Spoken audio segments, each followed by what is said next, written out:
Tell them run it up. What is going on? What in the house? What is going on? Wake up in Cleveland every single morning. I wake up, flex, thumb down now. Check, no drip, this wet. Tell them run it up. No sleep, no rest. Might crash, might wreck. But first I stretch. Tell them run it up. I wake up, flex, thumb down now. Check, no drip, this wet. Tell them run it up. I wake up, flex, thumb down now. Check, no drip, this wet. Tell them run it up. What is going on? What is going on? What is going on? It is Cleveland Terry Show without an intro still. Wake up in Cleveland. DJ Tech Thursday. Anything and everything that I got to update some stuff, but I've been running out of time. I mean, in all honesty, if you haven't noticed, it's the year of 2024. And I am trying to make a concerted effort to just put out more content. That's kind of the key here. I need to get back in the swing of things. I think it's working. Let me just pull up my doc here so I can check out my comments. So you can tell me that your mic is not working. So yeah, I wanted to make sure that I have content going out on a regular basis for a number of reasons. I have a couple of sponsorships that I have obligations. I got to get those things out. But also just because, when you're not producing content, or if you're only doing one live show a week, the algorithm tends to screw you. So I am just making it a point to keep that energy up so the algorithm does its job and sends out my content to everyone, not just a few people. That's kind of the key here. So you're going to see a lot of videos. Sometimes they're going to be reviews. Sometimes they're going to be, DJ Business 101, which I don't know. DJ Business 101, I do love talking about, but I find that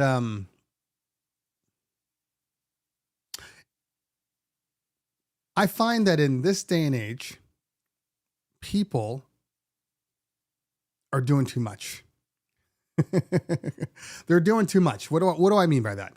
I mean that everybody wants to take whatever comments, whatever video, whatever thoughts on a matter or instructions that you might put out there.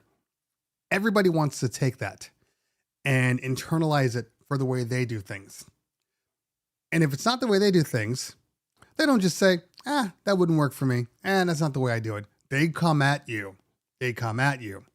And sometimes I don't want to deal with it. Like, I know people are always like, hey, it's a part of life. It comes with being popular. You're going to get haters, and I appreciate haters. I do. But sometimes it can be a lot. Sometimes I'm getting to the point where every time I post a video, I like to be able to respond to the comments, especially the initial comments, because they're the ones that actually watched my video first, and I appreciate them. So I want to make sure that I'm answering their questions. But lately, as you guys know from last week, which we're not going to get into this week, we talked enough about it last week. I'm getting a lot of just trash comments, and you can't just ignore them because you're trying to go through and get to the ones you really want to answer. You know what I mean? So, I don't know. I'm getting to a point where I'm just like, I'll just post the videos, and I know they're going to help whom they help. And for the others, I don't care. You know what I mean? But I want to be there. I want to be around. I want to be able to talk to people. And it's a little complicated right now. A little complicated, especially with the, what do I call them? They're like the people that look for every single imperfection in your videos, and they just fixate on that. They just fixate. That's what they go after. Those people are funny to me. Like, I said all this stuff and you're going after this one thing. It's just, it's the nature of the business. I understand, but it doesn't make it any better. And, and I love my guy. Mixmaster G is in the house. Mixmaster G wrote a book. He wrote a book in my comments. I woke up to Gone with the Wind.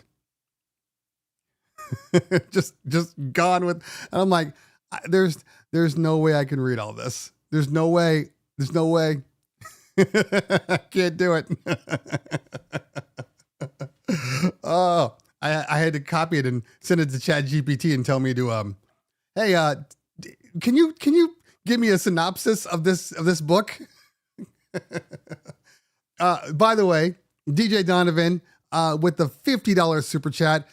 That is amazing. That's actually the most I've ever gotten on a YouTube video super chat, and I appreciate that.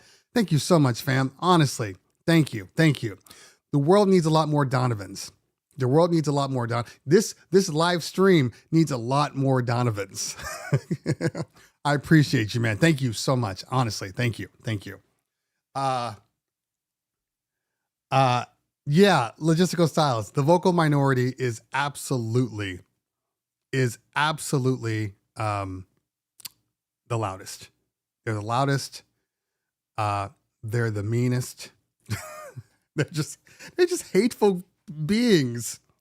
I every time I make a comment, like if I'm on an IG or something like that, and I start to type a comment, and then I read it, and I'm like, oh my God, why do I sound like this? Delete, change it up. Because it's not worth the energy to hurt somebody.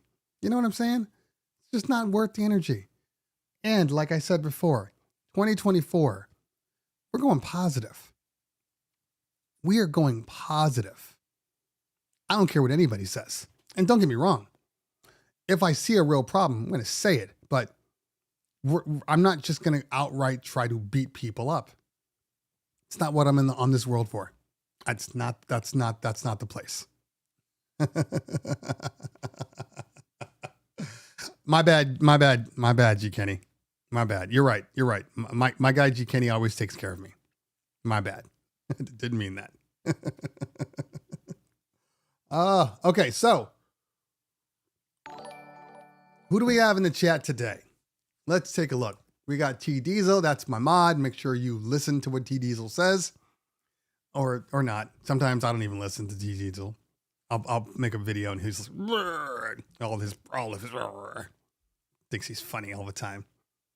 No, you're not funny all the time, T Diesel. Not all the time. Sometimes, but not all the time. I got Pierre in the building. What is going on, fam? Good to see you again. I just hung out with Pierre last week. Pedro in the building. Thank you for joining. Appreciate you. Aaron, the DJ. Who else we have in here? Matthew's in the building. I want to say Bruya, and I hope I'm getting it right. I think I'm getting it right. Let's see here. We got, who else we have in here? DJ Keith Just, Sergeant P. Oh, PJ in the building. What's going on, fam? Good to see you. Thanks for hanging out. PJ says he does his promotional, ways to keep your name in the algorithm's eyes and mind through shorts. But PJ, how is that possible? You're long-winded. The shorts is going to cut you off. For the first time in my life, I wasn't the guy talking too long. You guys are gonna give me a complex, man. And look, to be fair, first off, it would be really dumb if I weren't long-winded on my podcast. That would be really, really dumb. Like just 2 hours of silence just wouldn't happen. But I try.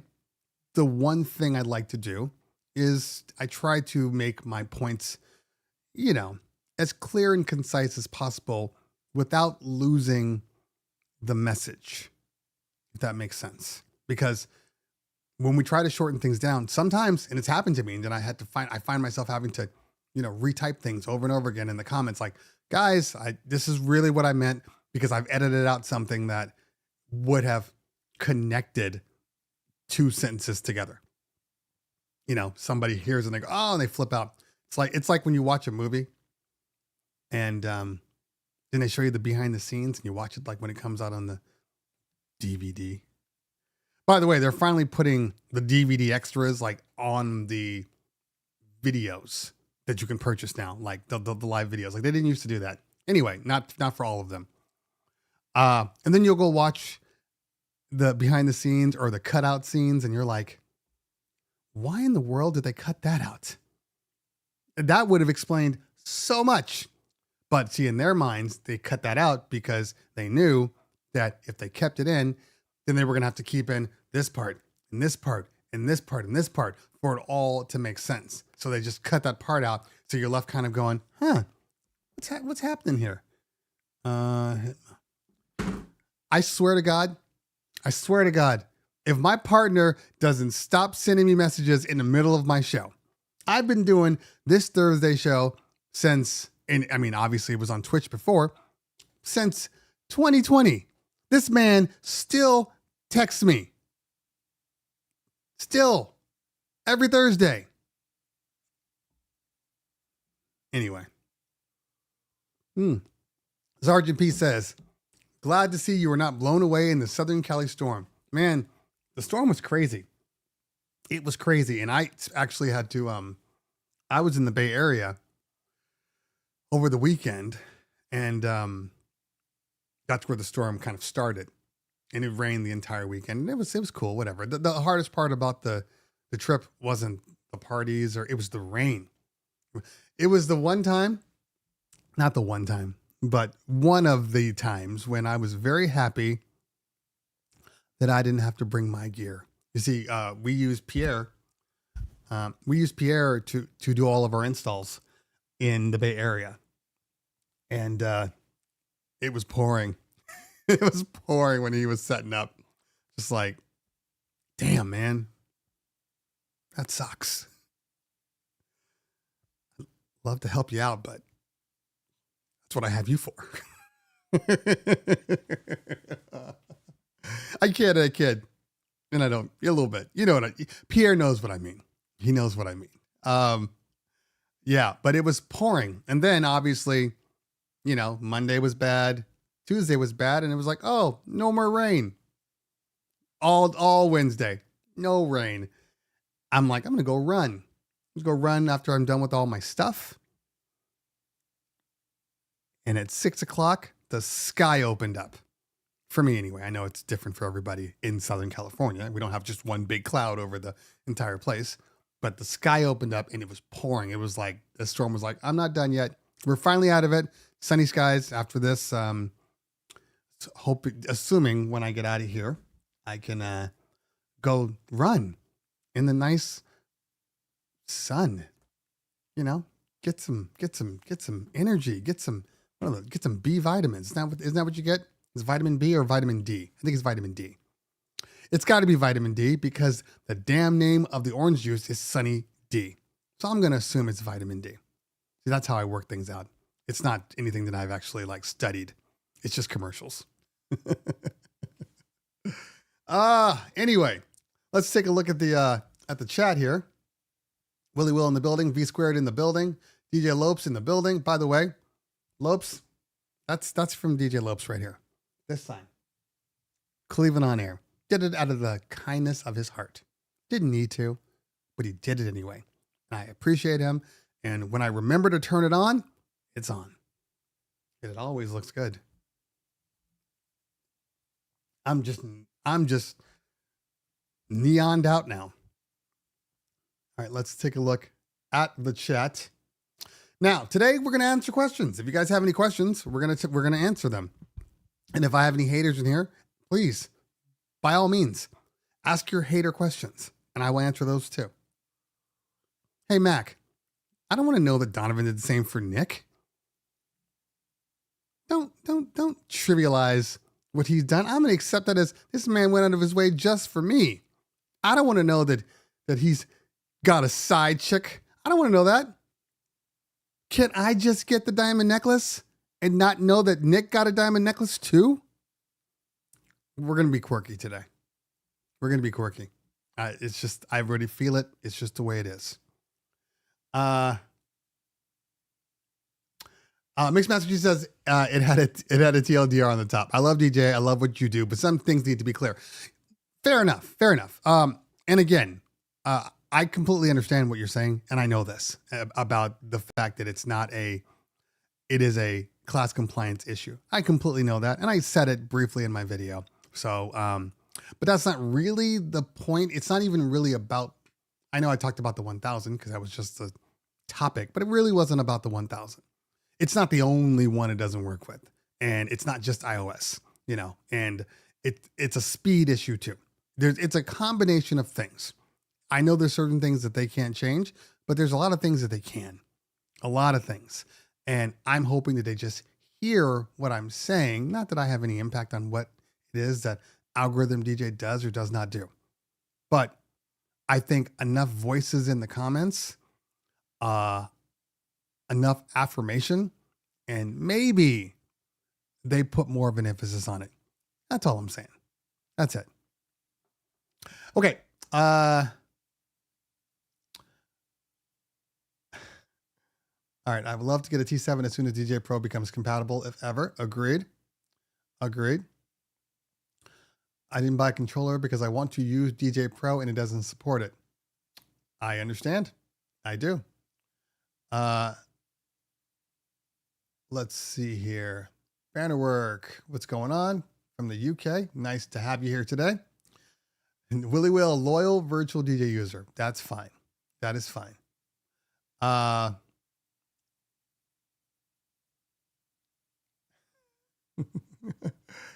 DJ Sasha in the building. Good to see you. Thanks for hanging out. Philip Tan is also in the building. That's one of my guys. Appreciate you for hanging out today.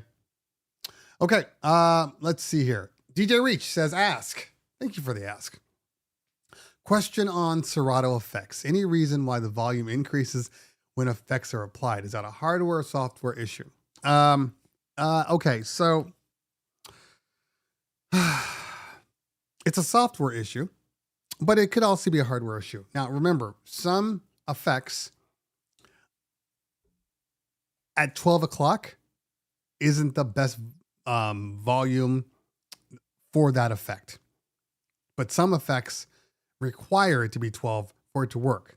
Like, for instance, on the Rev 7, the duck down feature, at 12 o'clock, it really grabs a hold of that audio and has a complete, path down as far as the transposing of the keys. But if you have it at like 9 o'clock, the original bleeds through and doesn't sound nearly as good. On a lot of echoes out there, I can't run an echo at 12 o'clock. I got to run an echo at like 9 o'clock. That's just kind of the nature of software and hardware and the way the audio is being routed in and through and back out again. But don't get me started on Serato and their crazy stem separation glitch that they have.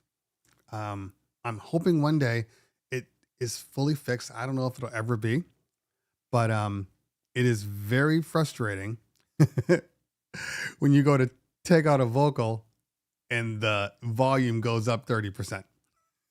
That's frustrating. And it doesn't always happen. That's the funny thing about it.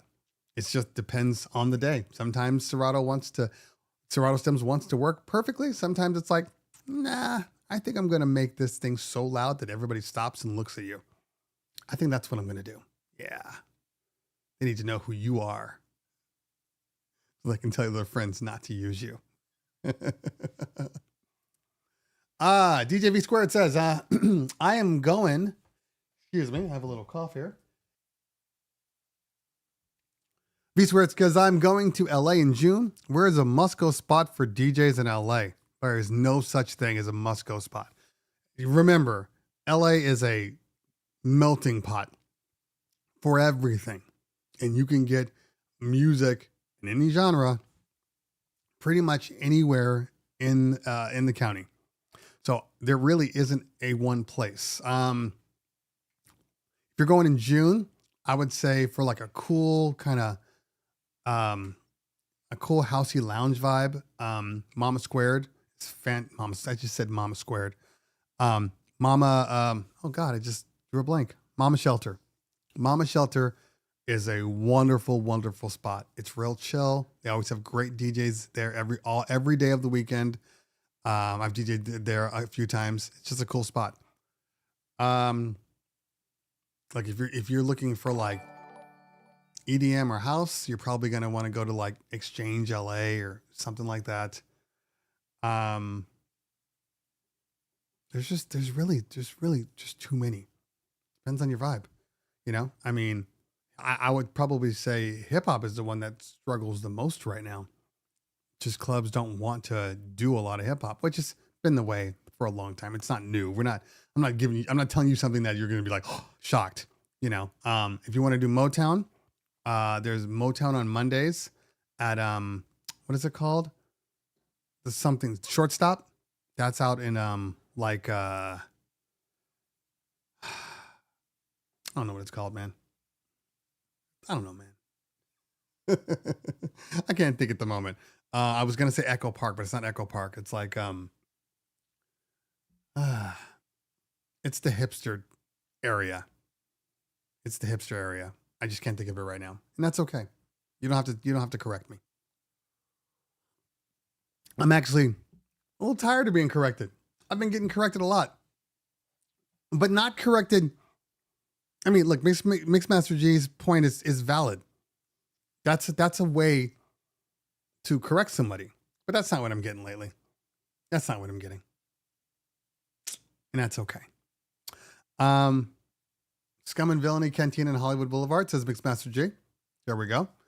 I saw somebody somewhere. Sam, great chatting with you a few days ago, and thanks for checking out the blends. Hey, no worries. So Sam has a Instagram handle called Elevate. I think it's like Elevate 1111. Sam does remixes and blends.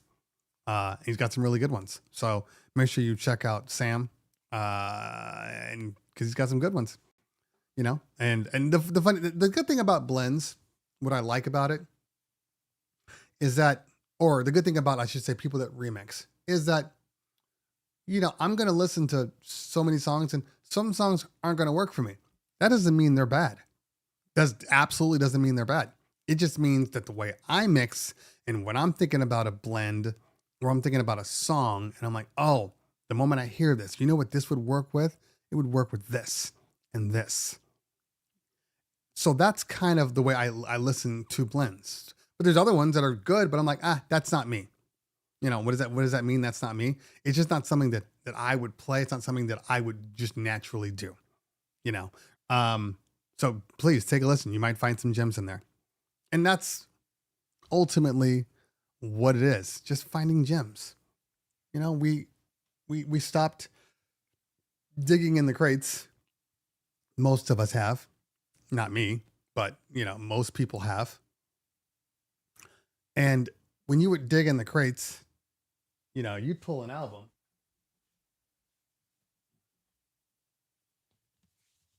You know, Dan Curtin, pre-Genesis, and you might go through 9 of the tracks and they're trash.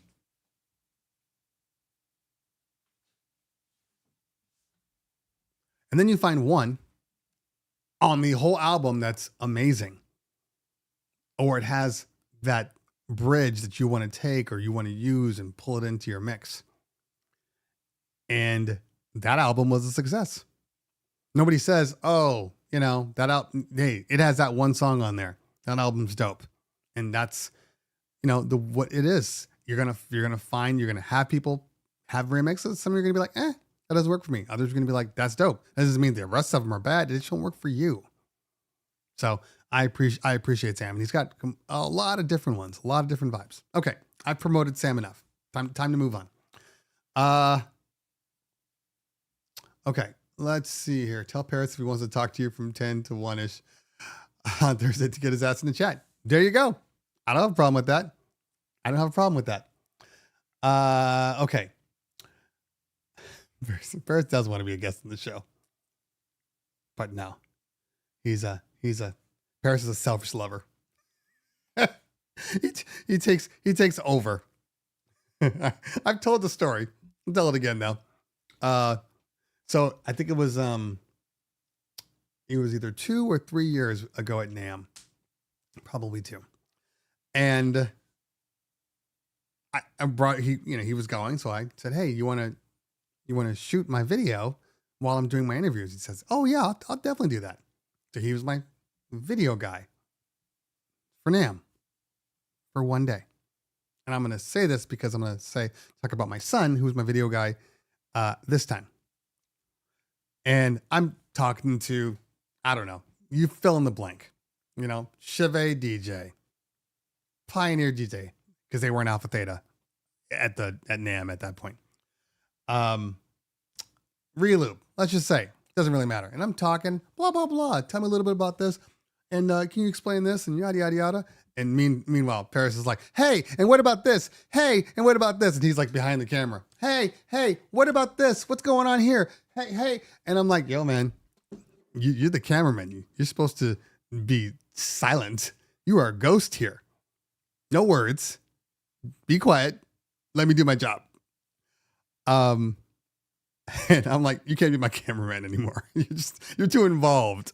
It's fine if you want to stand next to me or whatever, but you can't be the cameraman.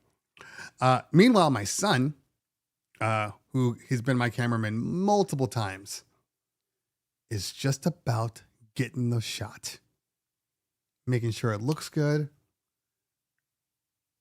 staying out of the way when people talk to him. When I acknowledge him, he acknowledges me back. When people talk to him, he talks back, but doesn't just jump in the conversation. That's why he's my cameraman now. That's why. And the guy that shot the Humpster DJ console. So Peter, that's his name, the guy I interviewed, he had his like right-hand man assistant there. And when I'm like, oh, we want to do the interview, and I always have my camera on a monopod. So I was just going to set it up right in front and then shoot it. He's like, oh, let my guy shoot it. I'm like, okay, I don't know him, but whatever. And he takes this thing, and this man is like, he's under tables, he's shooting over here, he's moving in, he's moving out. And when we were done, I said, oh, I'm like, hey man, thank you so much. He goes, oh, by the way, when the red box is not on, does that mean it is recording? Like, he's messing with me. Like, anyway.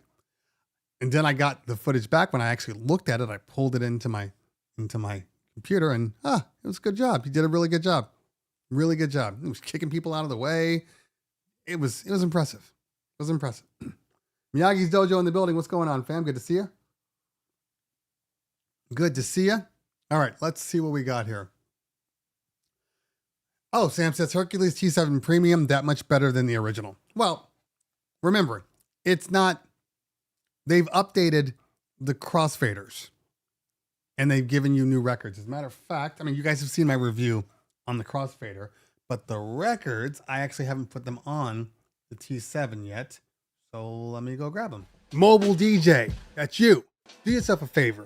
Get yourself some battery-powered stuff. Now, I'm not talking about getting big battery-powered backup. What I'm really talking about here is get yourself some battery-powered components. This weekend, rainy season in California, we are doing our party. Power goes out. Kids are sad. Kids are crying. They got to go home soon because there's no lighting in there. But we had brought some wireless battery-powered uplights. Some Mackie Thump Goes. My microphone could have been wired, but I had my X5 wireless XLRs. The Mackie Thump Goes Bluetooth. I set my Serato to Bluetooth to the Mackie Thump Go, and then I DJ'd right from there. DJing with Bluetooth is so tough. 30 minutes later, the lighting came back on. My equipment came back on. We were rocking like it never stopped. get yourself some battery powered stuff. It can save your life. Okay, so because I already have the premium crossfader, my guy over there gave me this to take with me, and this comes with it. And there are new records, and I believe there are new slip mats on the new T7 because the slip mats are just okay. But here's the record right here, and to be honest, it's what I've noticed. It could be just me, but this record feels heavier. It feels thicker. You know, it's definitely more of a dense feeling, and there's more weight to it. I haven't used it yet. In fact, I don't know when I'm going to use it because I don't have any smaller events right now. They're all big, so I'm taking my furniture. But good stuff. So yeah, and you get a case. So is it worth it for $100? Absolutely. For $100 more, you get a case for your controller, the premium, or $149 or whatever, the premium crossfaders, cross and up faders, and new vinyl with new slip mats. I would say that's worth it. I mean, in most cases alone, you will charge you, I don't know, 80 to $100. So I think you're in a good place. B squared in the house. If I didn't say that already, I probably did. Metro New York, what's going on?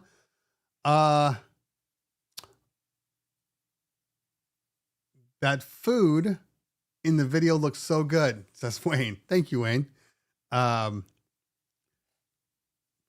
Funny thing was, I've been getting comments. Look, if anybody knows me and they know how I work, I get bored. Not in a bad way. Like, I'm not one of those people that can't stay at their house alone by themselves. Like, I'm not that person. Like, I can be just fine with nobody around. I'm okay. Like, please don't come over. But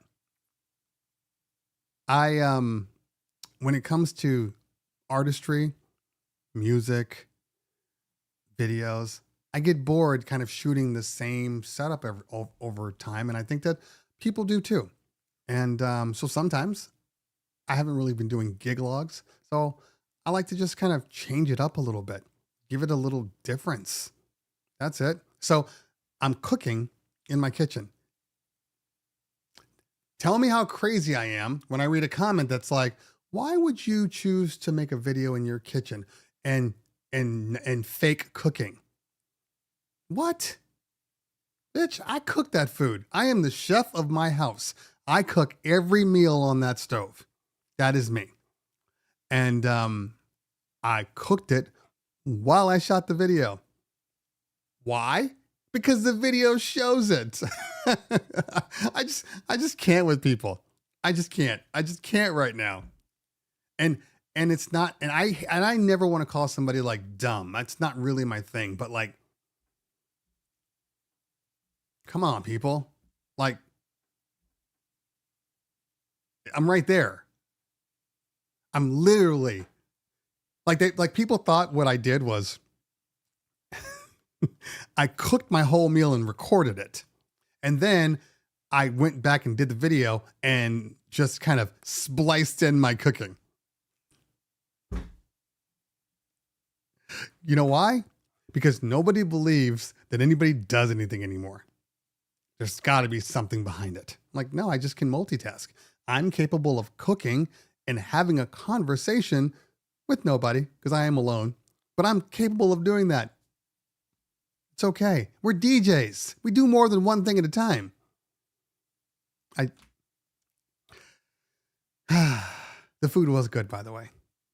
I've been cooking since I was a kid, and I came from the old school of cooking where, because this doesn't apply anymore, where there's no such thing as nothing in the house. There's always something in the house, but you got to make it. So that was my mom's thing, all the time I was living there. And I developed the same thing. If I see something I like, I'm like, I probably can make that. And I'll go home and I'll make it. And then it'll be better than what I bought, and then I'll be frustrated every time I go back to that place. But it is what it is. Philip Tan, pretty bold to film a monologue while chopping raw onions. I didn't even think about it that way, but you're right. You're right. It could have gone real bad. And it's funny thing is, I was thinking as I was chopping, don't cut your fingers. Don't do something stupid. Like I was thinking that, but fortunately, I'm a master in the kitchen. Anyway, Eddie Parker. Positive T in the building. What is going on? Here's my hate for you, onions. I hate onions. There's some haters. Fair enough. PJ says, I think we need iOS to support driver installs, but the walled garden is the walled garden. Well, yeah, yes, it is. It is. But I mean, maybe, at least in the UK or in the UE, I should say, maybe it won't be. You never know. Now that they have to allow side loading. So you never know. I would love it, says Mixmaster G, if DJ iOS would work with my V10 or my 900 Nexus and my 3000s, but I know why it's not going to happen. Mac OS works fine. Yeah, that's true. Obviously, yeah. Well, we'll just leave it at that. Rick Holmes in the building. What's going on? DW, if you could only afford a Maui 28 or Evolve 50, what would you choose for a max of 175 people wedding? If neither, what column array between 1500 to 2000? Okay, so absolutely not. I would never use a 28 or an Evolve 50 for 175 people. In my opinion, they're only good to say 100 to 120, 130 if you're in a room that's, small and can accommodate it. Like I did a party that did happen to have, so a couple of weeks ago, we had a little snafu with several parties. You guys know I'm a multi-op, and we didn't have speakers on a party that they told us AV was going to supply. So I had to send my QSC system to that venue, and I just drove home real quick to get my LDs. So I knew it was already underpowered. There was like 175 to 200 people in there, and it did the job, but it didn't do as well as my QSCs would have. It didn't even come close to that. I actually had the Wave 8s with me because it was raining, because it's been raining in California. So it's like, oh, this is the perfect time to use them. They're waterproof. And I had to use the Wave 8s. This was before the embargo even let up. I'm like, I need more sound. So I had to use the Wave 8s to kind of backfill, but and that room was small. The only reason why I even used those speakers was because it was small, but it was a shallow room. The room was long, but short, like a rectangle. And we were in the middle of the long wall. So I knew that I didn't have far to go, and it could just bounce back to me. If I was shooting from the long way, it would have just fell apart. And that is not a criticism of the LDs or the EVs. It's just a matter of physics. It's just not enough power, bottom line. So absolutely not. I don't know. A column array between 1500 to 2000. I assume you're talking about for a set, because that's the price of like one. Like the what is I think the Bose L32s are 2700 for the sub and the stick.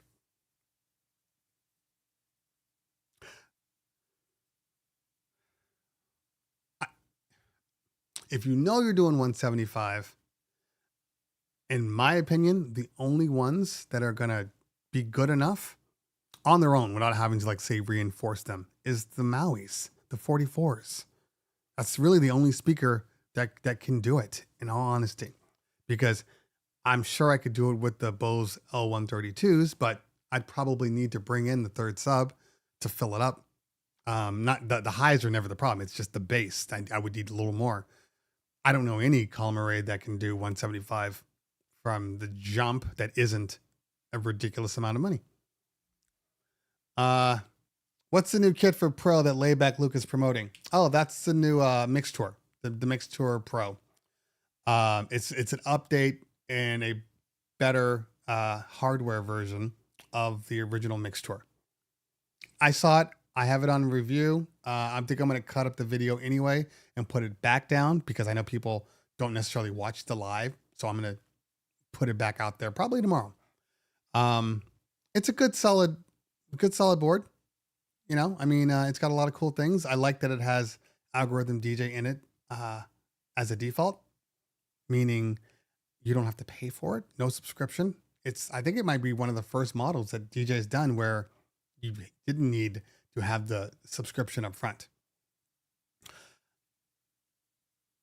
It's got some cool features and it's super small and lightweight. And for people that don't care about controlling the jogs, it's a winner. I care about controlling the jogs. So it's never going to be my thing ever. Okay. Did BeatSource disable stem, says Robert Baker. I have not heard anything about that. And in order for that to happen, you would need a Serato update to make that happen.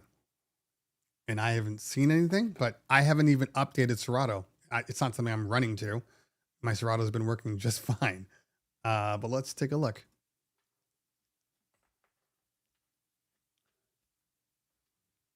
You guys know Valentine's Day is coming up? I'm not really in the mood for that. Once the Super Bowl is over, I'm good until anniversary. I got to do something this year, though. I do. Got to take care of the wife, or they'll take care of you.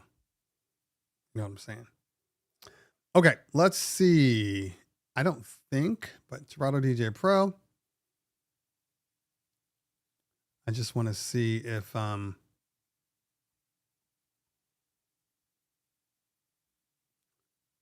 there was a point release recently.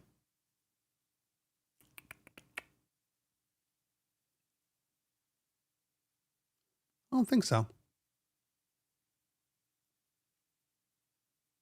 Anyway, it's about time for me to upgrade to Sonoma. Almost time. Almost time. Okay. DJ Rook, hi. I was just wondering, do I start investing, in wireless battery DJ setup? Battery speaker, controller, and lights, by little by little. Well, coincidentally enough, I had that video, which is one of my commercials, which talked about the need for wireless battery powered stuff. Now, do I think you need to have... I'm a big fan of battery powered stuff, especially as a backup, because I know that, like, just in general, the speakers that are coming out that are battery powered, I would never use on a full system, but I would use them as a backup. I would use them for cocktail. I would use them as a monitor. I would use them for ceremony sound. Like, all of those things are great.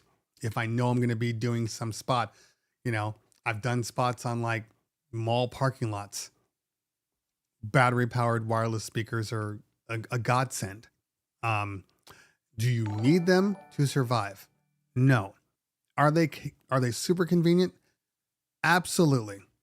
You know, when somebody says to you, you're doing a party and say it's a big room and they're like, oh, hey, can we put a speaker back there? Because we don't want it to be too loud in the front, but we want our people to be able to hear the speeches and whatnot. Before I had, like, you know, my X5s, or if you're using Sennheisers or whatnot, no, I had no option. You know, I had to run an XLR all the way around the room. That's annoying. So no, we can't put a speaker back there. But with the wireless transmission, it makes things a whole lot easier. A whole lot easier. Lights. I absolutely believe that lights should be battery powered. Absolutely. I think it's dumb that we are at a point where they're still not. I mean, yes, we have some new ones from Chevet. We got some from JMAS, and people are starting to move towards it, which I think is very, very important. I'm trying, I don't care about running wires to my speakers. My speakers are like right there. And that's an easy thing because I gotta plug in power anyway. But if I can just put my mover right on top, I am a happy man. I am a happy, happy, happy man. I'm going to be using some movers over the weekend that I just got some new ones. Haven't done a video on them because I haven't tested them yet, but I'll bring them in here. I'll bring them in here in a minute. Matthew says, I think DJ will catch up, but when controllers are made for a specific program, it's no surprise that it's supported before others. VDJ are inhumanely fast to support, but DJ will get there. Okay. I'm going to play devil's advocate, Matthew. And I'm going to say, catch up is relative because their version of catch up may still be slower than what the average purchaser wants. It's like when I used to use Pro Tools before they moved into like their USB smaller inboxes and stuff like that. Every update took like a year. Like, oh, I got a new OS. And it was like, sorry, you're going to have to wait. You're going to have to wait. And it wasn't a couple of months. And I think that it doesn't matter about the specific programs. Okay. That's not what I'm saying. They're designed to work that way. But DJ, just like virtual DJ, they don't have a hardware. Everything they do is because they're able to map things and make them work. If they weren't if they weren't as good, they wouldn't be anywhere near where they are right now. Virtual DJ's strength is the fact that they can program anything and everything and have it done like the next day. Like when Stems came out and it only came out for Serato. No, it wasn't Stems. It was HID mode. HID mode. Coincidentally enough, HID mode for virtual DJ and Phase. They just decided they were going to do it. When streaming came out, and streaming was only for Rekordbox. Remember, BeatSource came out for Rekordbox, and they didn't even talk to BeatSource. They didn't talk to anybody. They just went ahead and made it work. Now, some people will take that and be, angry, especially if you're like a BeatSource or if you're a Rekordbox who had exclusives. But that kind of pirate mentality is why they are where they are and why people trust them and use them on the regular, because they know it's just a matter of time before it will work with my system. Not, you know what? I'm not sure if it ever will. Or I'm not sure that I don't have to wait a year and a half before I can get that stuff to work. And again, I don't even use mobile. So when I was talking mobile in my video, that's just, I use my iPad on occasion, but it's just for backup. But my Mac, I damn well better be having everything available to me. And it's not available yet for a lot of things. So that's my issue. DJ Gino, Myrtle Beach with the $20 super chat. Thank you so much, fam. Appreciate you. Thanks for the great NAMM coverage. I really enjoyed it. Thank you. I'm actually going to upgrade. I'm going to update it to the 4K version because I recorded the whole thing on my camera. So I am going to upload those for people to see. And for the problems where the Wi-Fi was cutting in and out and people couldn't, so you'll be able to see those. So that's going to go out too. Dry wet is your friend, says PJ. PJ. Silver tongue bastard, you. But I agree though. Dry wet is your friend. You don't want it to be too dry, but you also don't want it to be too wet. Yeah. Makes sense. I'm so gonna just thank you, PJ. That'll be an Instagram reel. PJ says, dry and wet are your friends. Okay.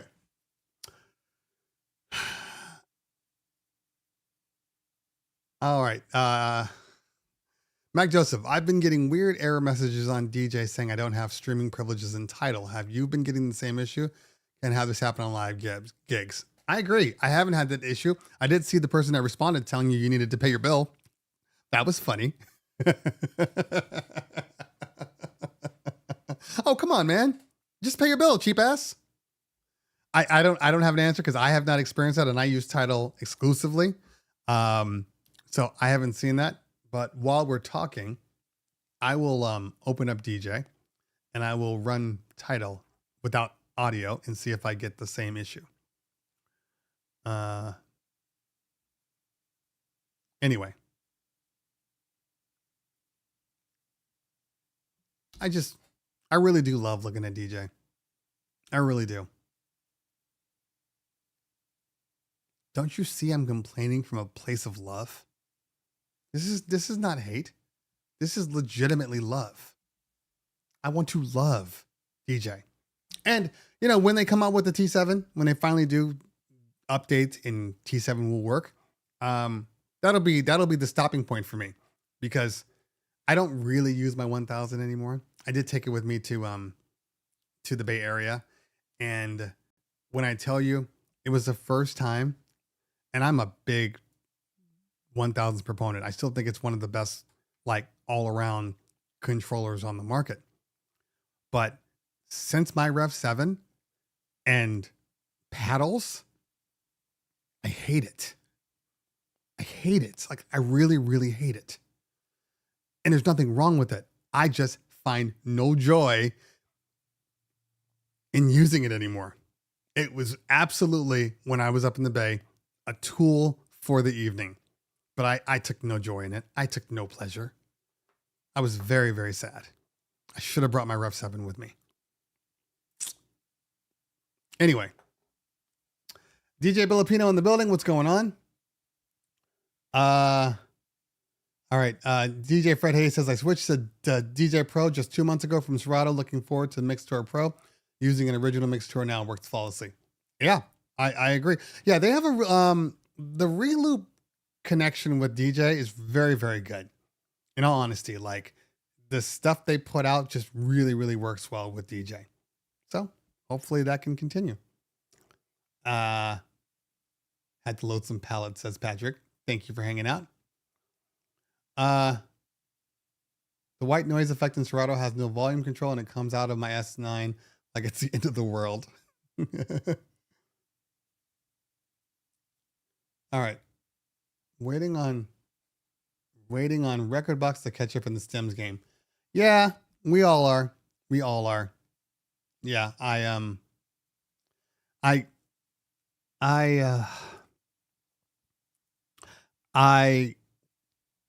had a party where they were supplying everything. So they asked me what your rider was. And I'm like, you know what? I'm good with anything. They're like, oh, what about some 3000s and a Nexus? I'm like, sure. I have club kit. And I went to the venue and my club kit wouldn't work. Something with the way it was set up. So, like it had me thinking I didn't even have club kit. Even to where Sonny James is texting me like, hey man, you have it right here. And I'm like, I know I thought I did and I couldn't use it. Anyway, so to make a long story short, I said, fine, I'll just turn on Rekordbox. And I like Rekordbox. Rekordbox is strong. It's a strong DJ software, and it's got some really, really great features in it. Obviously, stems is not one of them. They really do need to update their stems. The other thing, and this is just a visual thing, I don't know what it is. Every single time I use Rekordbox, every time, somehow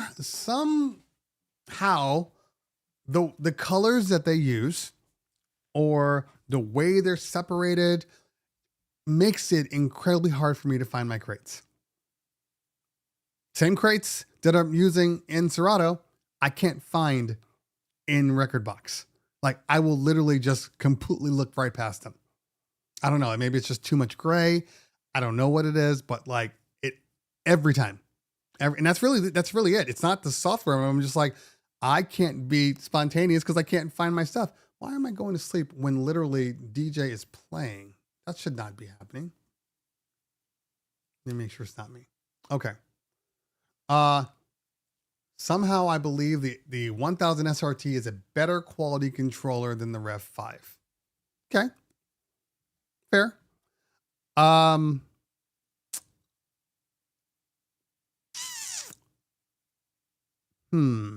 don't know that I agree though, but there's nothing wrong with the SRT. I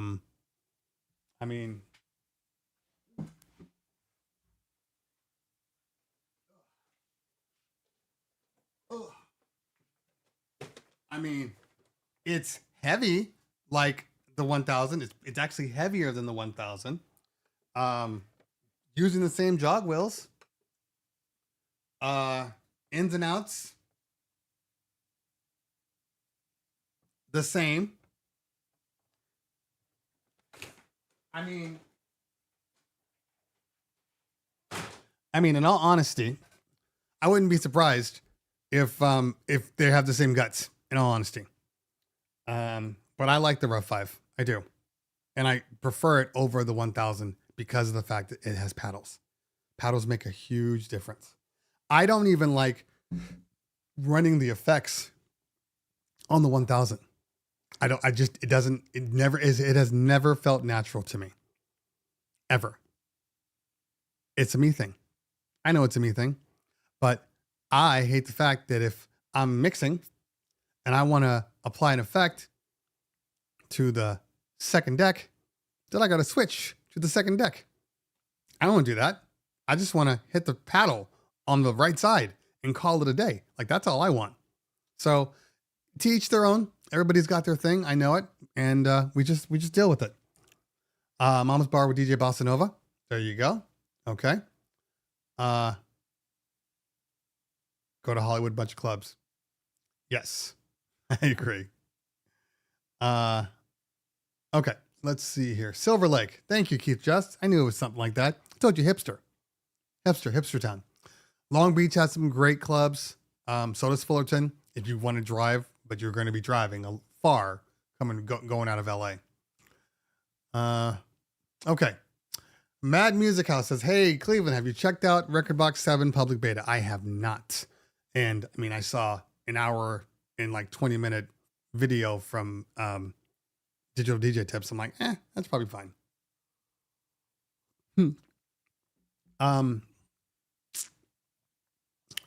And the reason being is because while I can use it for the Rev 5 and I can use it for, the Flex 10, the hardware that I typically use, I don't use it on. So it becomes an afterthought. I don't know. Maybe I'll check it out. I don't know. I mean, is the stems better?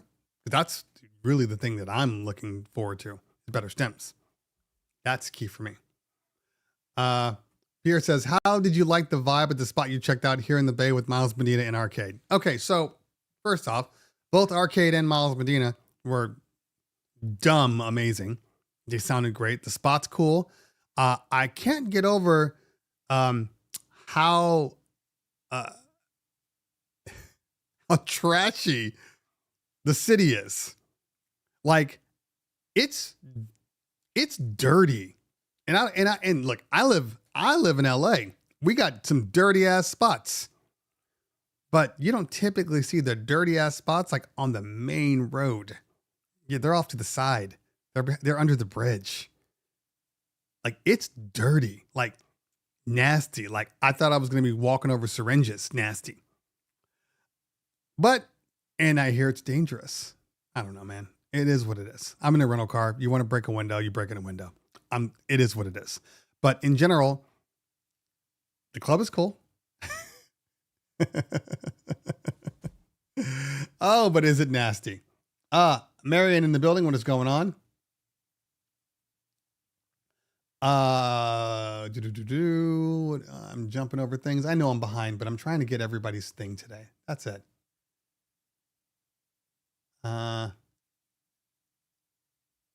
Mixmaster G, which the hate was only restricted to YouTube. Oh God, that's a whole other thing.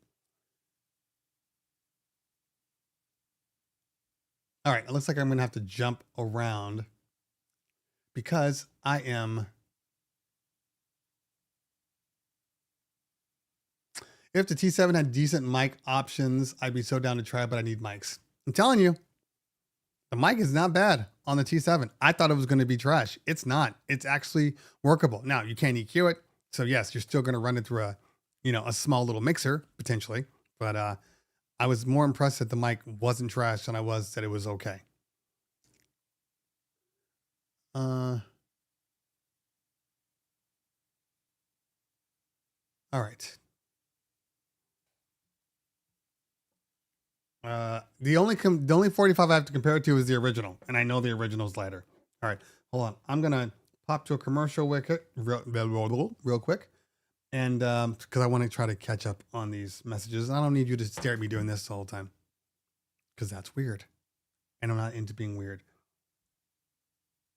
All right, guys, what's going on, everybody? It's your man, Cleveland Terry. I wanted to just do a quick video about this new unit. It's not out yet. It doesn't come out until July 31st. It hits market. I have pre-order it pretty soon, though. All right, so this is Tim. This is the man, runs this thing. They came out with an amazing product. I haven't tested it yet, but based upon what I'm seeing, this is one of those to beat. It's a game changer. Moving platters. It's $700. What's up, everybody? How are we doing today? This is gonna sell like hotcakes. So I'm gonna do a review, but tell me just real quickly, like, what made you guys decide to do something like this? The history of DJing is vinyl, right? Yeah. And motorized jog wheels is the best we can get right now, Right. in terms of replicating that with a digital controller. Right. So the Impulse T7 is our shot at the motorized DJ controller market, and the largest, most premium controller we've ever made. Okay. And we're pricing it just like we price everything else in the Hercules lineup. Super aggressive. Competitively. Let's call it competitively. I call it aggressive, he calls it competitively, fine. We're targeting both, obviously, beginner DJs Right. who want to upgrade to a motorized platters, Right. or working DJs who want something small, want something portable, Yeah. want something that works with Strato Pro. It has XLR out. Very important for a professional DJ that you have that. I'm impressed so far, though. You'll see more of the T7 real soon. All right, guys, follow my YouTube because you know we're gonna do this review very, very soon. All right, see ya. Damn, I am super behind. I am super behind here. And I might do a you'd be surprised how many places I've thought about shooting videos. And the problem is not the locations. The problem is just me and making sure that I can do it where it's, not too loud. So it just doesn't screw up my video. Like there's a lot of things. Like I did the LC 6000s, the Denons. I did that out in downtown LA. I went to like 7 different spots and shot the video, had fun doing it. I like to think that the people that have a little artistic side to them, because I think the facts are, oh, look, another message 6 minutes ago. Add B3 to your title. The facts are, he ruined my facts. Oh, now I remember. The facts are that I think a lot of DJs claim to be artistic and really are not. Like not remotely close to being artistic, because I, as somebody that loves, I produce music, DJ, obviously I shoot content and reels and all that stuff. So I'm all about creativity. Creativity is the only thing that guides me in life. If I'm not being creative, I'm a bore to be around. I got an attitude if that's the case, but I can always see the intention of what somebody was trying to do. Maybe they didn't succeed, or maybe it just was, maybe bad cameras or cheap, whatever. In the dark, it's grainy. I still respect the artistry involved. I respect the creativity. But DJs, man, DJs are the first to be like, why aren't you doing that right in front of the controller and showing examples and being like, why? I'm literally doing a My Thoughts video. Where does it matter where the hell I shoot that video? Honestly, it doesn't matter at all. I can shoot that while I'm driving a car down the 405. It doesn't change anything. You see what I'm saying? So, like I said, people just need things to complain about. They just can't. It's a very weird place. It's a very weird time to be in all honesty. In all honesty. But I had fun doing it. And it didn't take me any more time to do it while cooking and editing it than to do it from right here. So why not have a little fun? Change of scenery is a good thing. People get bored. Anyway, I'm not going to change. It's just if I'm shooting something and I feel like, oh, I'm going to do this, I'm going to do that. And you're just going to have to deal with it. Or I guess you can unsubscribe. By the way, I've learned something because I've been getting a lot of strange comments in my videos, like comments where it's the exact same word for word, but different people. But it's not like, you might, like on IG, you pop on a comment section and it might be some, naked girl like, hey, what do I look like if I didn't have pants on? And you're like, oh, let me click on this. That's all bots. It's bots, right? So it's not even a question. But when it's like, I believe that the Prime Go is the best controller out, and then the same person says the exact same thing right underneath it, who in their right mind would want to make a bot that just talks about the Prime Go? That's weird, right? That's weird. Like, I'm not speculating or saying anything or assuming, but there's only a couple of people that have anything to gain by that. And it's just weird to me. Like, it was weird that like a concerned citizen that owns a Denon Prime Go is going to pay for a bot that goes around and comments on people's things about the Denon Prime Go. That's weird. That's weird. I don't know. Maybe it's just me. Maybe it's just me. Well, I was going to say something else, but I lost my train of thought. Okay.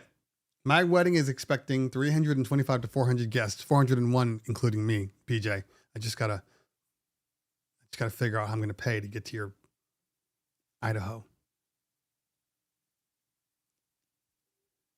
Nobody goes to Idaho. So I had a client call me yesterday because she's having a bar mitzvah. We've been doing a lot of travel bar mitzvahs, a lot of mitzvahs everywhere. And talked to her yesterday. And she's like, oh, well, how much is it going to be for you to come out here? I'm like, well, it should be the same as like our travel to Arizona or anywhere else. As long as the flights aren't ridiculous.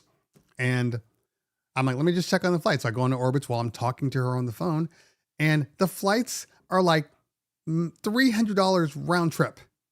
$300. That's amazing. New York, like $300 round trip from LA. You know how much it costs to get to Idaho? It's like $700 round trip.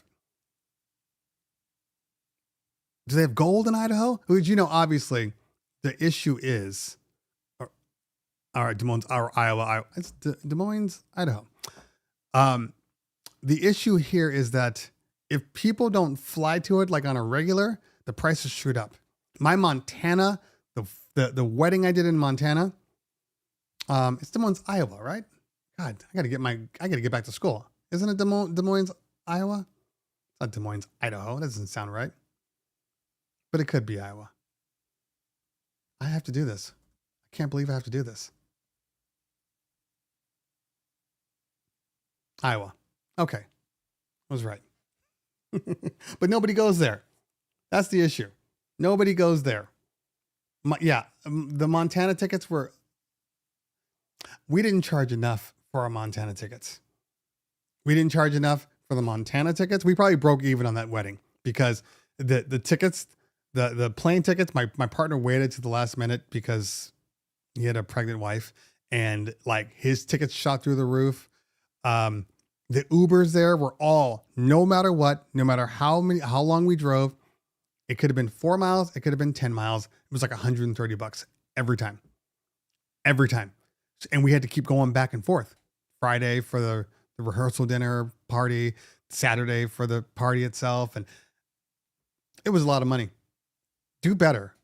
I need you to do better, PJ. Oh, I'm typing in the wrong thing here. Okay.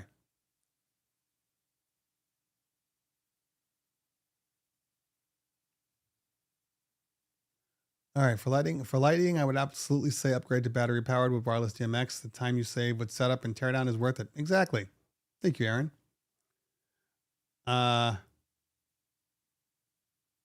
Both have cans coming in April. Okay. I just tested Beat Source using Serato and Stem Sauce still works. There you go. Thank you, Jay Styles. You can use a Reloop Mixtor with Rain 12 MK2s and DJ Pro. You could, but that's not really what it's designed for. I mean, you can use it with anything, but it's just not designed for that. It's designed to be used like laid back. Luke uses it on its own by itself.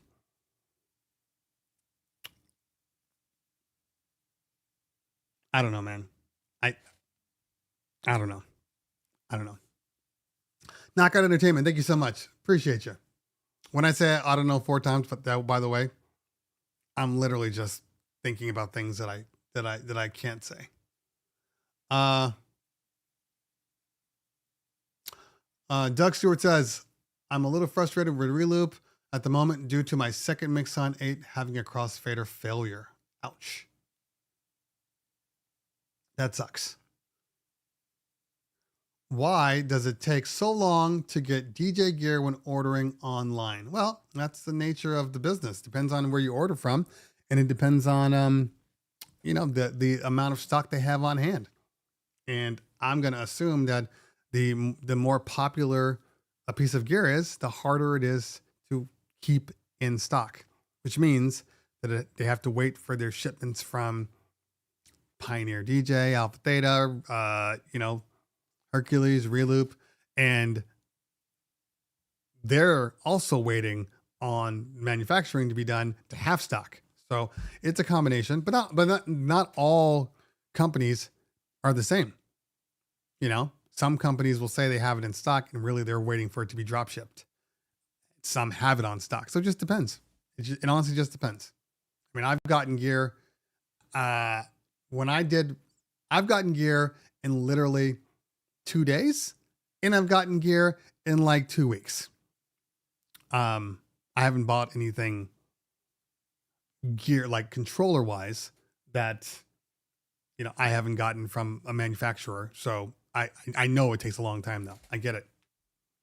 Ryan tells her plug and play without, why does everybody keep telling that? Yes, I know they're plug and play. I didn't say they weren't. It's in my video.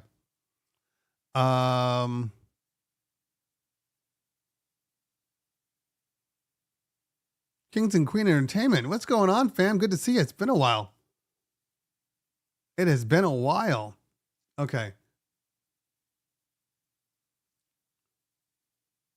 Why is it so hard to get help from Pioneer customer service? I don't know. Maybe PJ can chime in and tell him what your problem is. Maybe he can help you. PJ's like, I just came here to just listen, man. I'm not here to do admin work. I'm not tech support today. All right. DJ Mac Attack, no worries. Thanks for hanging out. I hope someone makes an answer to the NS7 III someday. Maybe someday they will. Drew in the building. What's going on, fam? Reloop is the only company that releases hardware native to algorithm. I mean, yes, you're right. But like even with the Mixtor, it works with algorithm, but it also works with Serato. The same thing with the Mixon 8. So yes and no. The Apple partnership is a good move. Now, don't get it twisted, guys. Algorithm DJ has always had a partnership with Apple. Like from the start, every single keynote from I guess probably like when the iPhone finally got their first app store, like legitimate app store. Every single keynote had DJ on there. They've always been in bed with Apple, always. So I'm definitely not surprised. This isn't a new thing. if you know about Apple, you know where there's Apple, there's algorithm DJ. Like, I'm actually more surprised that they finally made a decent PC version, because I thought that they were just gonna be, stick with Apple. Knockout Entertainment says, I prefer the 1000 over my Rev 7. Hey man, all I'm gonna say is this: more power to you, but not me. Absolutely not me. You can take the Rev 7 out of my cold, dead hands. Now, I'm not saying that there are no other controllers that may or may not come out that I'm going to be like, oh, wow, this is just as good. I'm just saying the Rev 7, for me, is exactly what I asked for. Wireless is doable if the latency is under 12 milliseconds. Yeah, I mean, in the Wave 8s do 8, so that's obviously why they work so well. And it's not even about the latency. It's just about, because every one of them does under 12. All of them. And keep in mind, the farther away the speaker is, the less the latency matters. And if the speakers are right next to you, it's dumb to not plug in XLRs. Like, it's just, you're asking for trouble for no reason. Plug it in. I mean, if I have a battery powered controller with me, right? And I set it up on the table, and there's a outlet right behind me. I'm not going to say, I'm just going to let it run out battery. Let it struggle. Let it deal with the fact that it's pushing out a specific wattage, and it's probably not as loud as it could be because it's not plugged in. Like, I'm cool with that. Like, nobody should be doing that. Plug it in. The only reason why you don't want to plug in is when you run into issues like it's too far away. But the only thing that I think needs to be plugged in is for the most part, your controller and your speakers. Everything else can be wireless. That's all low data transmission. And you give me a 60 to 75 watt moving head that can run for 6 to 8 hours on a charge with wireless DMX. Take my money. Take my money. But yeah, sorry. I'm a Rev 7 fan. Which is better, Rekordbox or Serato, says OG DJ. Yes. That's not an answer that anybody can say for you. There are people that are going to love it, and there are people that are going to love the other one. I'm a Serato user, and that's what I use. But there's nothing wrong with Rekordbox. Obviously, I've already shared my little issue with Rekordbox that has nothing to do with the software. Other people have it just fine. It's a me thing. So I prefer Serato, even though Rekordbox definitely has more features. Definitely has more features. Their library management is one of the best. But I use a lot of hardware that requires Serato. Some of my favorite hardware is Serato only. So I'm a Serato guy. That's it.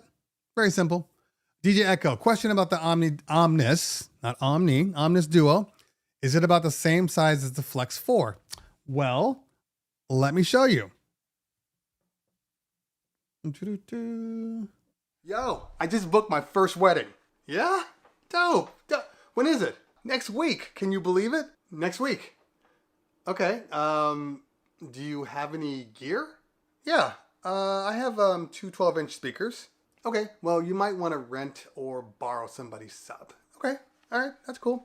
What about microphone? You have a microphone? Well, I mean, I have a corded microphone. Yeah, again, you might want to go out and rent or borrow somebody's wireless microphone. Okay. A week from now is pretty quick. Do you have all the music? Do you have everything they need? I have some music, but I have like my SoundCloud streaming service, and if I need to, YouTube. How much are they paying you? Bro, 6 hours plus the ceremony, $300. Oh, you're good. Yeah? Yeah, you're good, man. You're good. Have a good time. Sweet. Thanks, man. Okay. Here we go.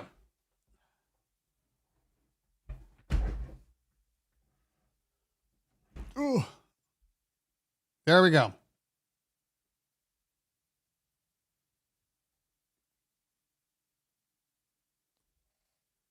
So it is, the Omnis is probably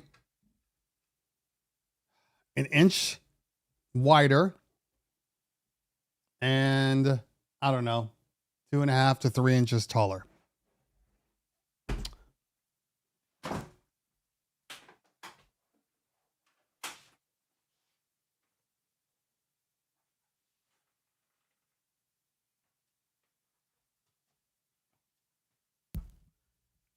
And definitely heavier. Definitely heavier. It's not the font, Philip, for a record box. It's absolutely. I've done all of that. It's the coloring. My eyes don't like the coloring. It is what it is. Nothing I can do about that. It is. Do you know why Apple hasn't made a new 27-inch iMac? Because their Mac Pros. I mean, not their Mac Pros, but their what do they call them? It's the small ones. The Mac Mini. The Mac Mini and the Mac Studios are selling, and there's no reason for the 27. Most people don't even want a 27-inch screen. Most people are using, 32s and 42s and sometimes 50s. I'm rocking a 50 on my desk right now. And Apple's not going to make a 50-inch iMac. So I think they're just like, we don't need them anymore, and the Mac Studio, which I'm still probably going to buy, is dope. I want to have something just sitting on my desk now that I'm getting back into music production. I'd love to be able to just, is it weird of me? I know it's weird of me. I know this is a stupid type of like money flex to have, but I use my SD cards so much that the thought of the Mac Mini not having a built-in SD card bothers me. I'm sure I could spec out a Mac Mini to be close to what it will never be, hyper-threaded cores like it is on the Mac Studio, but it's the SD card. It's the SD card and USB-Cs on the front. I know I could get a little dock and put it in. I know I could do that. I know. Okay. DJ will work with anything that's got a class compliant sound card. Easily peasy MIDI mapping as well. You guys keep saying that, and yet there's controllers that it still doesn't work for. So that's fine. It's absolutely fine. But I want to clear something up just so we're all on the same page here. It's not my job to MIDI map for you. It's DJ's job. DJ wants people to come to them. I'm not programming something. If you want me to come to you, you need to MIDI map the stuff I'm using. And I'm not even talking about iOS. I'm not talking about, an iPad or an iPhone. I'm talking about the computer. I just was reading up on in their forums, and one of them was like, "Oh, yeah, we're seeing how many people want us to, MIDI map this. So go ahead and start working on it, and then if we get enough interest, we'll make it." No, absolutely not. Absolutely not. You are an open source DJ software. You need to make it for everything. Okay, that was my rant. Now we can move on. And I feel the same way about any company that makes something that has all the gear. You just need to download the gear. You just need to update your stuff.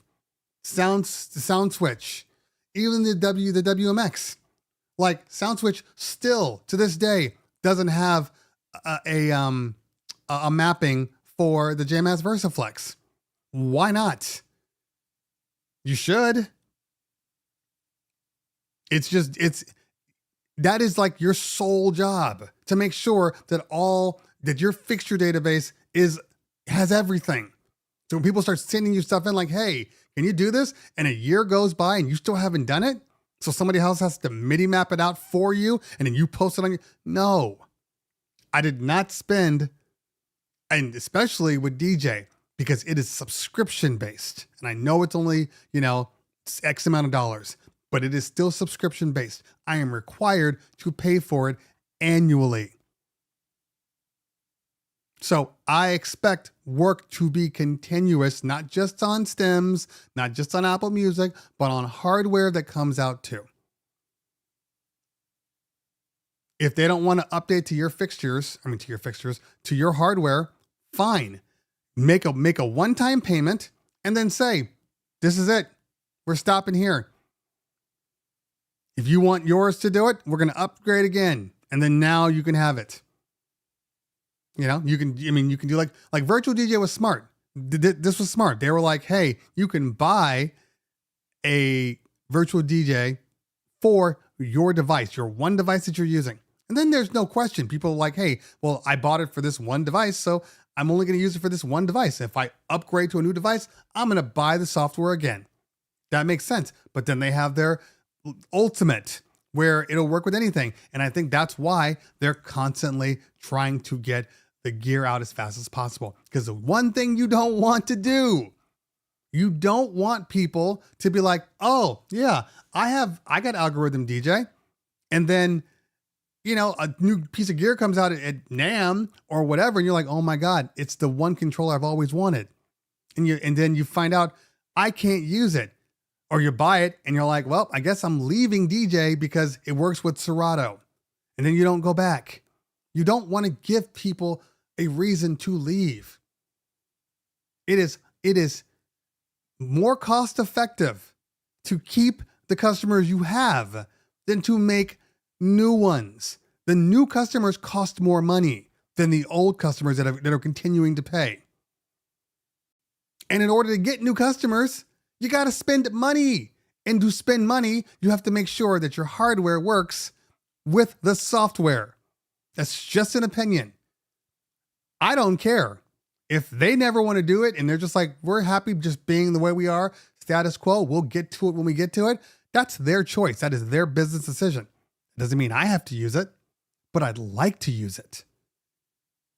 It's just good business. I don't know what the resources are like. I have no idea. I don't know if it's more important for them to put all the resources in to Apple, Vision Pro instead of coming out and making MIDI mappings. I don't know. But it still needs to happen. Huh.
And I agree with Matt. I do believe that the benefit here is, yes, they absolutely should be teaming up with Reloop and putting all of their time and energy in it. The only problem is, and this might be a personal thing. It's 100% a personal thing. I don't love all the hardware that comes out of Reloop. I always think it's good hardware, but it doesn't jump out at me as like, oh my God, I gotta have that. It's just, it's a different way of looking at it. So I think they still need to be able to work with things like, Alpha Theta, Rain. I think it's important that they do, but I also think you definitely want to have a dedicated, a dedicated thing. Absolutely. Absolutely. Yeah, I think I'm going to say something that's going to piss somebody off. I think that, both Reloop and Algorithm DJ suffer from the same thing. They come out with great stuff and then fail to get the product out to the people who actually want it.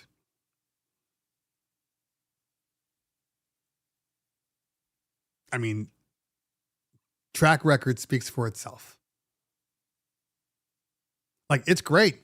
It's great if they want to team up with Reloop, and then they can come out with the Mix on 8, or they can come out with the Mix Tour.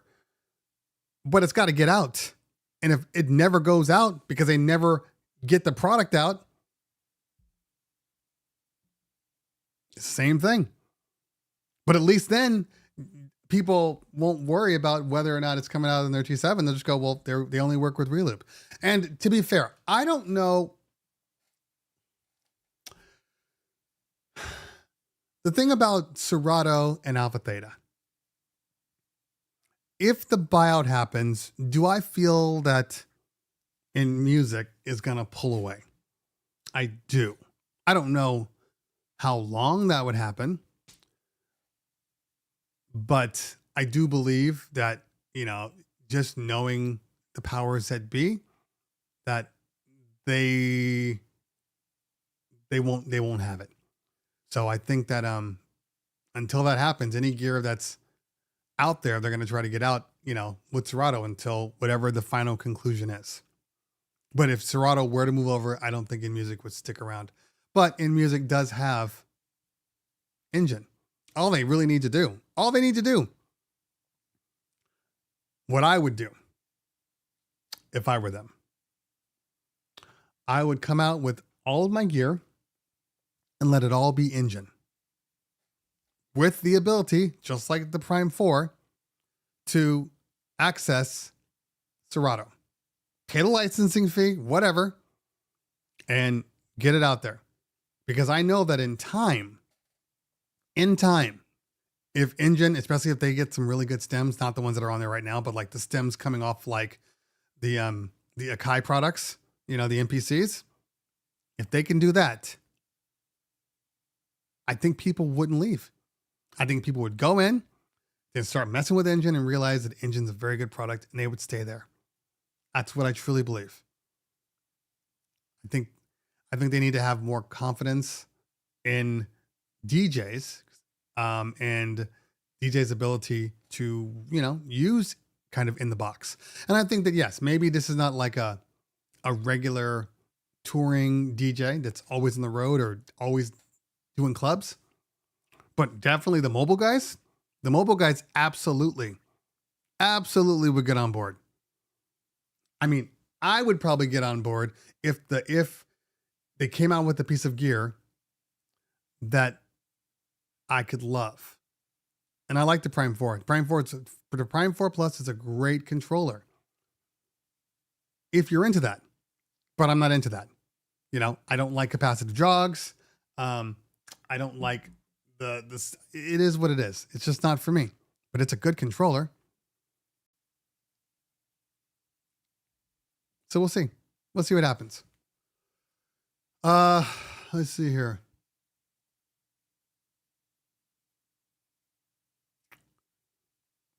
In addition to them making all the controllers across all platforms, I wish they would release the same features on Mac and Windows at the same time, and same for Android and iOS. Yeah, that's true. Obviously, that's definitely a matter of resources. Obviously, they need to put their money where people are spending. And we all know that people spend Apple gear, Apple dollars, a lot more than they do with Android. Same thing with iOS. With Mac, it's just the way it is. We're not afraid to spend money for some reason. Hey man, fully agree with your video. Thank you, sad dog loves sampling. Engine OS is great. The Engine desktop hardware is still hot garbage. I do not disagree. at all. I don't even use the software now. I just export out to Rekordbox. And then I put my Rekordbox thumb drive into Engine. And then I wait. Because it's just so much easier. It's so much easier. Anyway. Okay, let's see here. On another note, Rain 1 doesn't work correctly on... Stop jumping ahead. Rain doesn't work correctly on DJ Pro. The audio volume goes down when...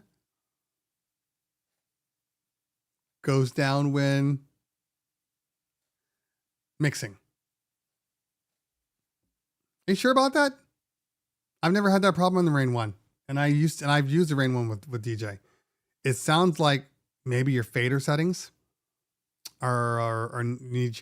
I learned the hard way that when you're using DJ and you put it on something like a Rain 1, you got to cut off so many default options. So many. And it was because when I first used it, I was like, this sucks. Why is it like this? Why is it? And it does the same thing that Virtual DJ does. It tries to think for you. I don't want my DJ software to think for me. I wanted to just do what it does. And so I had to disable so many features. And I finally I'm like, okay, this is reasonable. And apparently there's I got to go back in one of my streams because the pitch issue that I have when using like the Rev 7, when I'm scratching, apparently you can adjust that and fix that. Really, it's just my T7. It's just my T7. That's it. I just want DJ to work with my T7. Anyway, okay.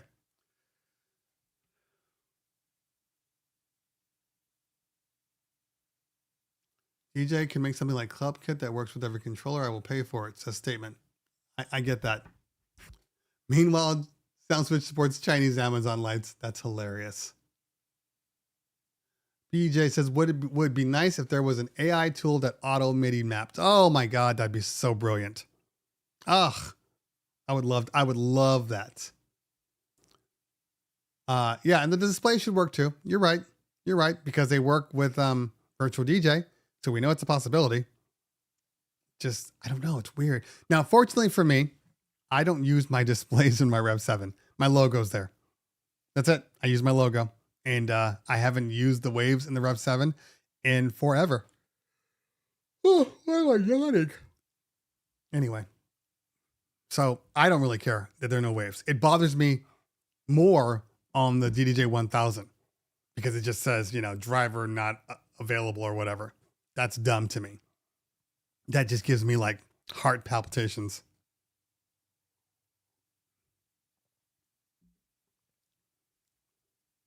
Okay.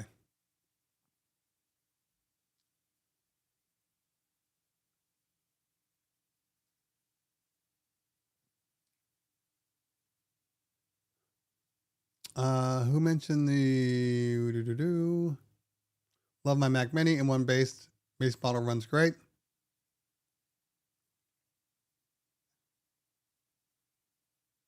Oh, the Type A cards are all on sale, huh? I didn't buy one because I thought they were stupid expensive for my A7 IV. Okay.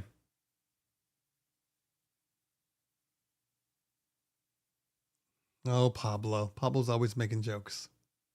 And they're always funny. Okay. Good afternoon. I'm checking in from Chi-Town. And I would like to know if you ever had a problem with your Rev 7 with one of the platters starting to slow down by itself. And when I record it sounds low.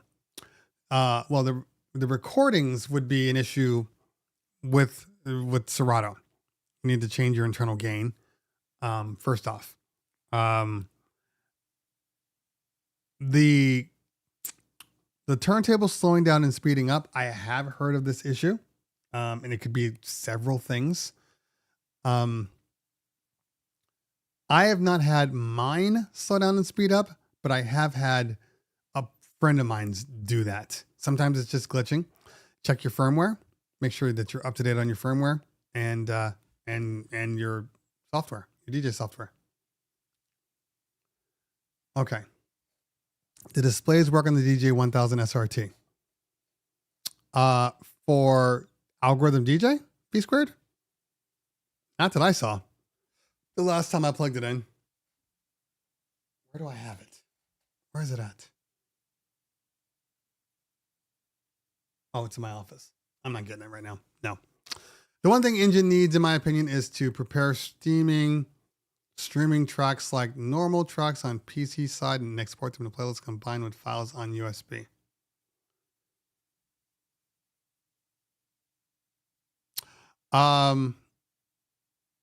Yeah, I get what you're saying. I just don't know if that's possible. Oh,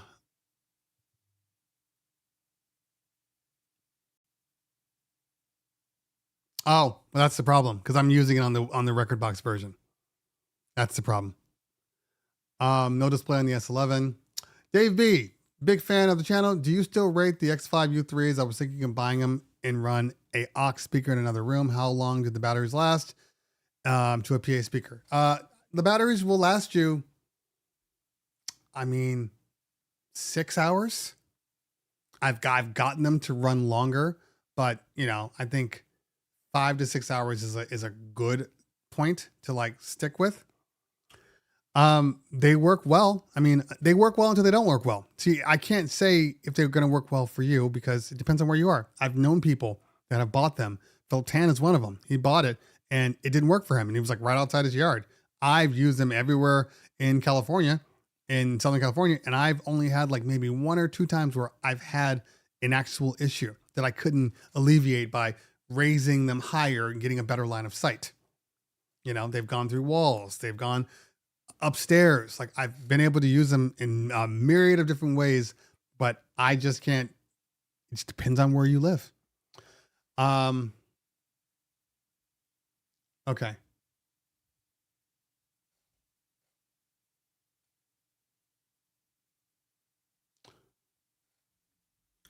What's your favorite? Oh, by the way, that's what I was going to say before. You know, there's one thing that I've noticed, and I'm not saying that this has anything to do with Sad Dogs Love Sampling, but I think it's funny. The way I noticed that all the haters were coming to my channel via Rick Webb, he didn't send them to us, but he involuntarily sent them to us. The one thing that I've noticed is that not a single person that has made either hateful or stupid comments has called me Cleveland. Every single one of them has called me Terry, like I'm their effing friend. You don't get to call me Terry if you don't know me. You call me Cleveland. You can call me CT, but Terry, my wife calls me Terry. You don't get to call me Terry if you're going to be an ass. But yeah, every single one of them, Terry. Anyway, my favorite classic 2-channel battle mixer from back in the day.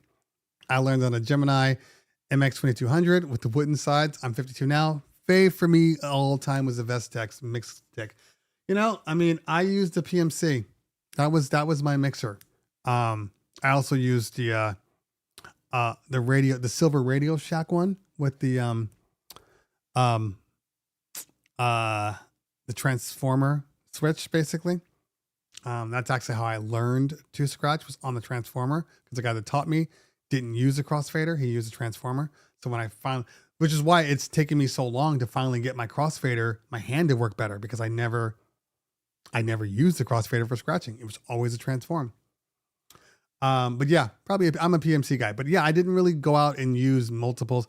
I mean, I've used that one. I've used the Mojo. I had a couple of Mojos. But it wasn't until the Rain 57 that I fell back in love with gear. I think I need to eat some carbs. I got a few more minutes here, then I'm going to get off, but I need to go get a bar because I'm feeling like I need it. So hold on for 1 second. I am really excited about moving forward with our party. Yeah, I'm excited too. It should be a really good party. Just got a couple more questions before I sign the contract. So if you don't mind, let me just get out my questions here. One, what kind of lighting do you use? Specifically, do you use Chauvet? Yeah, I have a whole bunch of Chauvet lights, but I have a lot of other ones. There's a lot of good companies out there. Okay.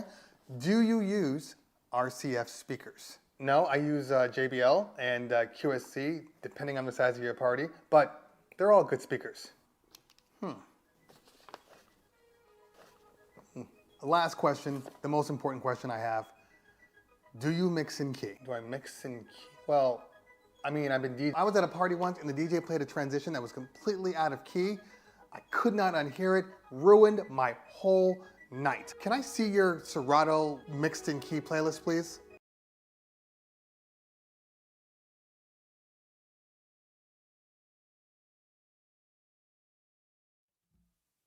Sorry, people.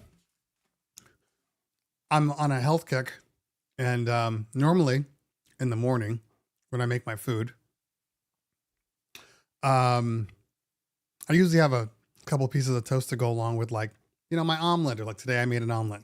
I didn't do that today, and I've been exercising so much that my energy count, the calories are being burned, and I need to eat more. So, yeah. That's why when I couldn't answer questions, things are leaving my brain really fast. And that's me not eating. So sorry. And then I had my decaf coffee. I'm not even finished with it.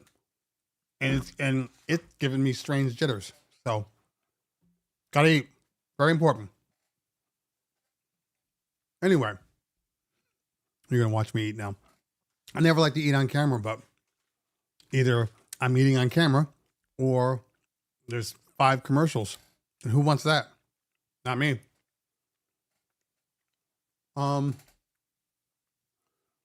Okay. Let's see. Good day, CT. Used my MG 10XU on my T7 and got a big noise from the right channel RCA, and now it's gone.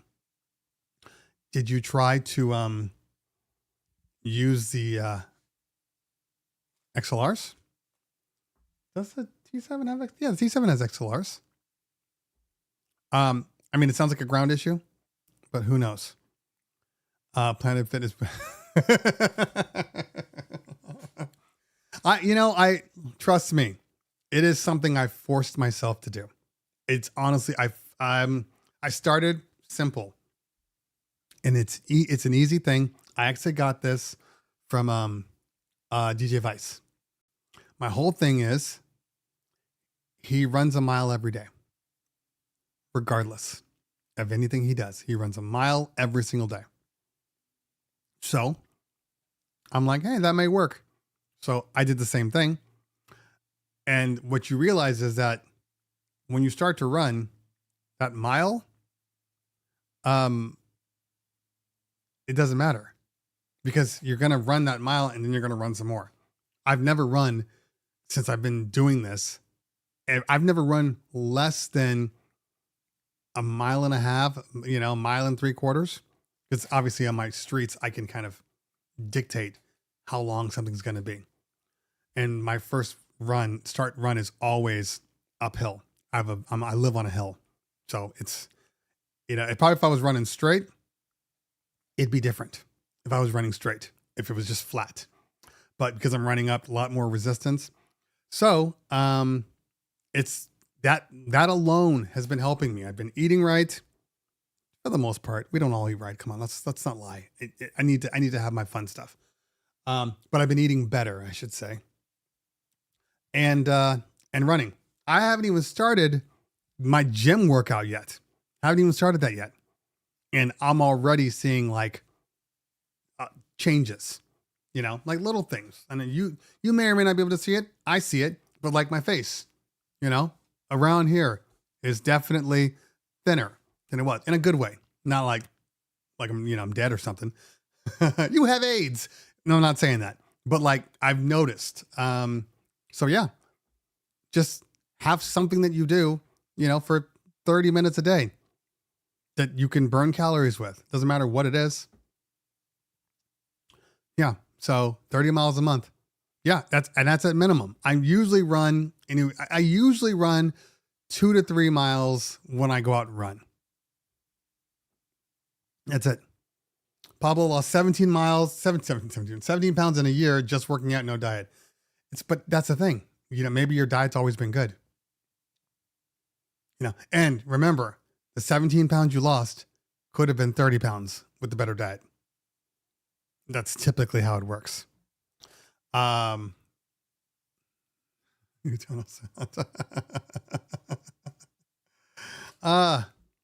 anyway, that's what I've been doing. Because and I have a bike, which I still need a video on. But I have a workout bike, like what's the one, Peloton?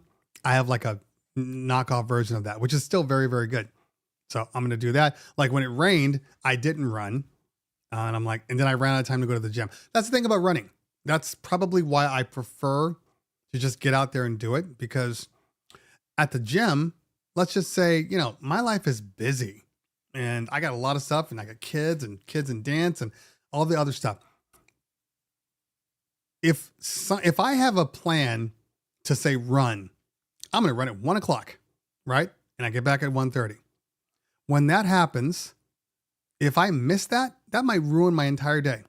Okay. Meaning I can't go to the gym, but I can always put my running shoes on and then just run around your neighborhood. You know what I'm saying? So, that's why at a minimum, run. Like, I don't even like to get necessarily, hold on, someone's at my door. Let me make sure I don't need to sign for something, because it happens. So hold on. You're going to get a hold.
No, I will not set the ring to work.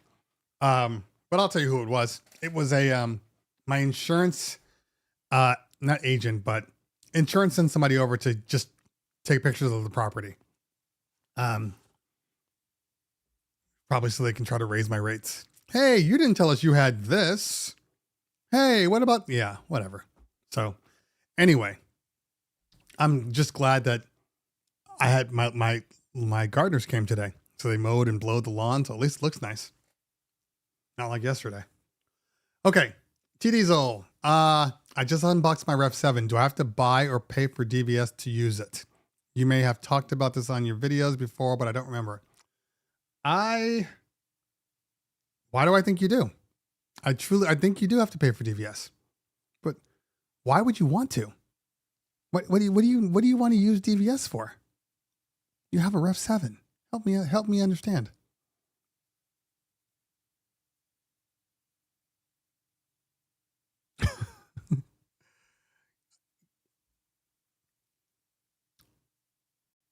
Yeah. Okay. Paradox. What's up, Cleveland? Terry took a picture with you and Mojex at NAMM after party. Thanks for the content. Thank you for hanging out. Thank you for hanging out. Yeah.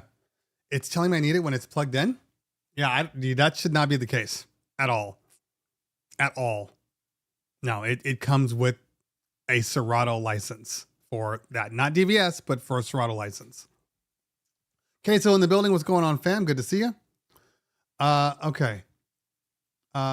N by Ian. Ian by Ian? I get it now. Next by is speakers, new to being a DJ, big and small events, good for 5+ years. How's the sound for Alpha Theta Wireless with 18-inch subs? I could not tell you because I haven't run them. Yeah, I don't even know that I would, to be honest with you. Interesting. You can't go that way. It's locked. Anyway, I couldn't tell you. I couldn't tell you. The sound is solid. Is it as good as like a true, QHC 12.2, or even their, did he just, I'm sorry, guys. You got to hold on a minute. All right, what is going on, everybody? It's your man, Cleveland Terry. We are at the Chevet booth, and we are checking out some of the new stuff that they have. First off, I got to talk about this guy right here.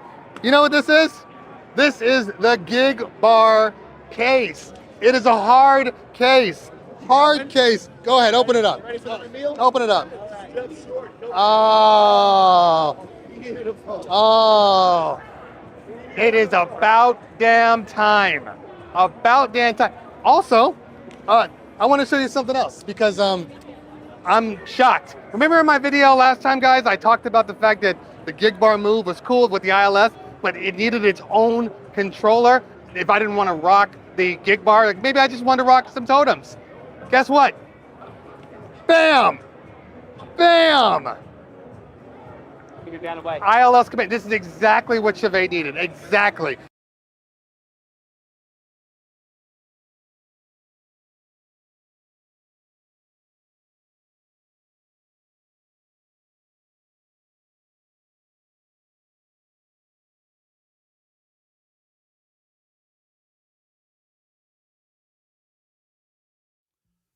Sorry, guys. The guy was opening up the side gate, and it sounded like he was trying to unscrew it. And we locked it for a reason because the dogs love to go back there, and then they will get out. So we just screwed it down because we're like, nobody goes here. This is where the trash cans are. Anyway, nothing, no here, no there. Did I install solar panels? No. Is that a thing? Is that a thing we talked about? I don't recall talking about that. Have you ever experienced a freeze moment while mixing? I mean, everything stops to include the sound and all of a sudden it just rolls back in as if nothing happened. Absolutely. Not just the rain one. I've seen it happen on several things. Sometimes it just glitches. Sometimes you hit a bottleneck. Sometimes your buffer is too small. There's lots of reasons why it could happen. It doesn't happen too often, but I usually equate that with a lower powered computer. Typically when you run into those issues, but it could also be a driver issue. It could also be a firmware update needs to happen. Could be anything. Dave's not here, man. He's not the injured. He's just one of the haters from the video comments. I wouldn't be surprised. So yeah, I am not from Cleveland. But again, that's how I know they don't know me. That's how I know they've just come from somewhere else, because people that follow me know that Cleveland is actually my first name. And And I don't care if you make the mistake. You know, I see people all the time. They still don't know. So I know that's a thing. But come on. At this point in time, I shouldn't see Terry all through my page. My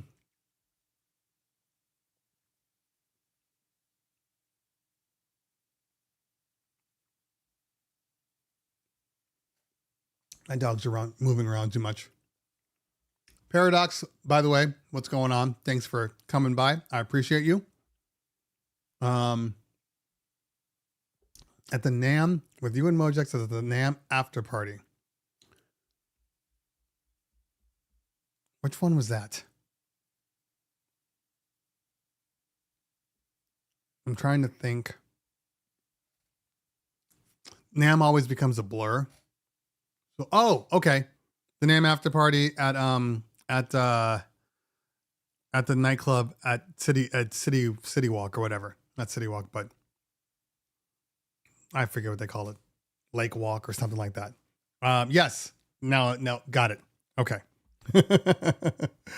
I'm sorry. I'm a little out of it right now. Things aren't working for me. I'm waiting for this food to kick in, but I might have to leave in the next 5 minutes or so if it doesn't work, because like I said, I hate eating on camera.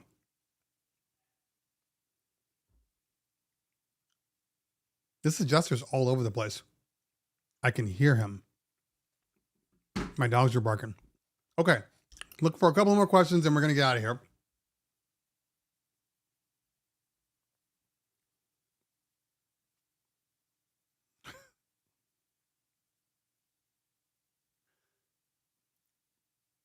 You know, it's funny that you say that, Pablo, because we really did have that this year. That's funny. I think he is. The one, I mean, it was at the House of Blues. It was in the Foundation Room. There we go. Foundation Room, House of Blues. Matthew says, best stir fry dressing sauce. Well, here's the funny thing. I make my sauces from scratch. When I had my son, so my second, he had underdeveloped intestines, which is hilarious to me because he's now taller and bigger than I ever was at that age. And because he had underdeveloped intestines, he couldn't be breastfed because it would mess up his system, and then he wouldn't sleep all night long. He would just scream all night long. So the doctor was like, you got to remove all the stuff, remove it. So all the things had soy and this and that. So I had to throw out all of the little pre-blends. And I just would look at the bottle and I would say, okay, let's see what are the ingredients in here? Okay. And I would just buy the ingredients and make my own. And it worked. Terry Taste. Oh, I'd love to do that. One of my favorite shows, not even my favorite show, my favorite people is, I love watching Hell's Kitchen. I love watching, the new one, which is, what is it? What is it called? The Lift or I forget what it's called. Next Level Chef. I love all of those things. I love Gordon Ramsay. I do. So I watch all of his shows. Anyway. Hot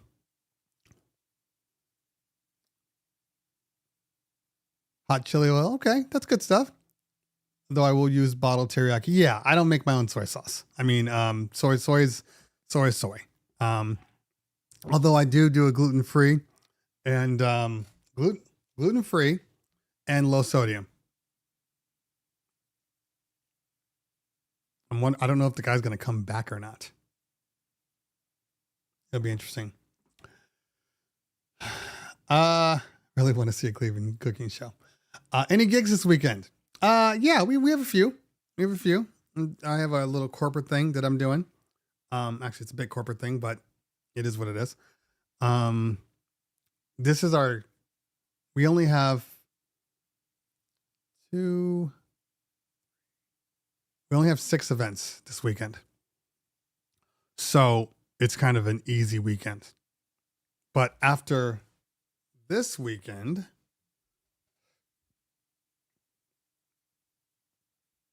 where are we going? Hold on, let me see.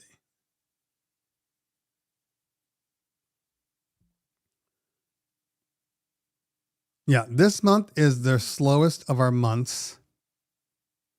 And you can see, I'll even show you. That Saturday. Get out of there. That Saturday, these are all parties. February is a lighter month. And then, the 23rd is just dead. I think it's some sort of a weird holiday. But then, and then this right here is, I believe it's probably Passover. So that kills us. But yeah, you can see the 3 mores, the 5 mores.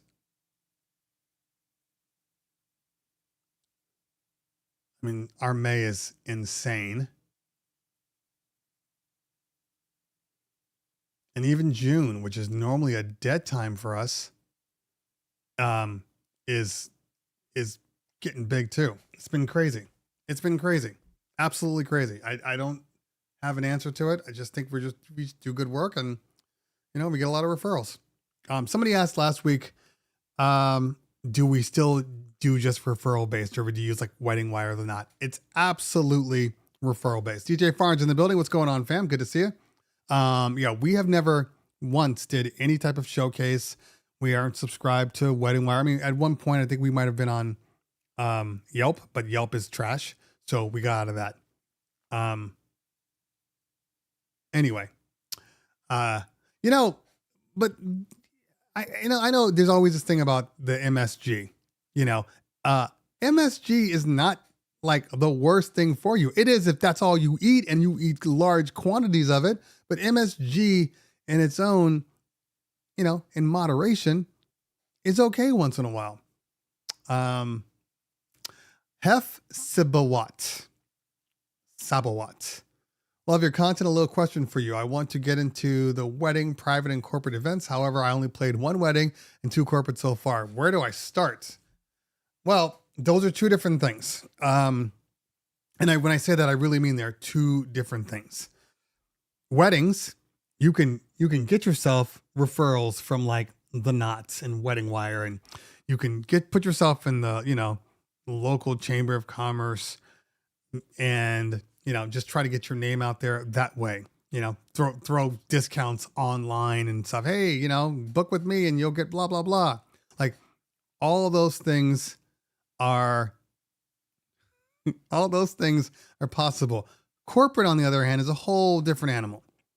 People, you don't really just get into corporate. Corporate typically requires a coordinator, party planner type to get you in the door.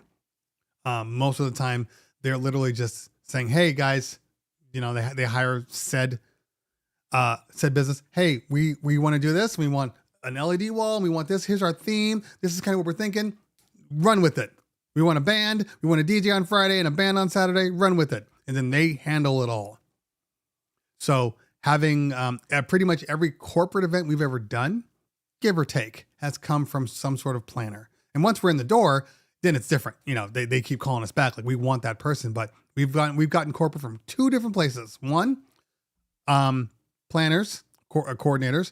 2, from any type of high-end like bar mitzvah or event that we've done. And then like usually what happens is, we'll do a bar mitzvah, and then like say the dad or somebody who was there is like, oh, hey, for our corporate party, we need to hire the company that did my kid's bar mitzvah. And then we're in there. So it just depends, but weddings and stuff should be easier, but it's not easier. But then corporate just takes a lot more work. Okay.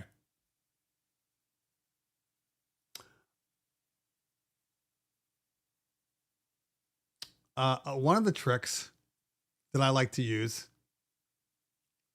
cornstarch can also help bind the marinade. This is very true. One of the things I like to use is brown sugar. brown sugar is something that people don't realize how good it is, especially if like you want to do like a teriyaki, something teriyaki or something that's a little like a sweeter sauce. Cook the meat regularly, then maybe add in some Worcestershire sauce and some brown sugar. Telling you, man, let it caramelize in the pan for a couple of minutes, not even a couple of minutes, like more like 30 seconds to a minute. Good stuff. I do a lot of my like my steaks or like my stir fries with brown sugar, and it works really well.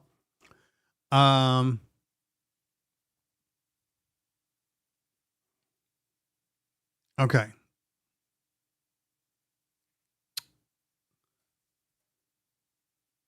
Brown sugar, honey, and soy. Yeah, that's great.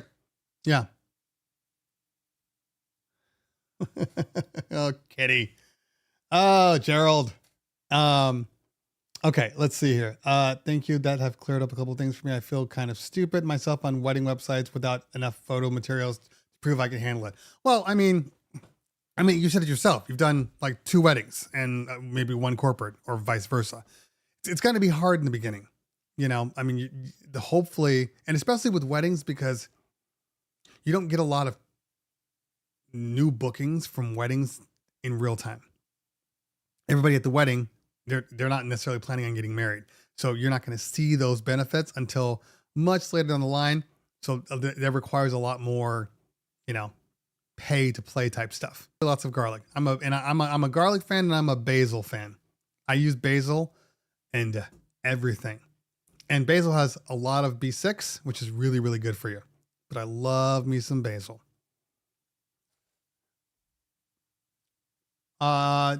D Carter, you have issues with the Rev 7 needing to use a utility to get the controller to see the Mac.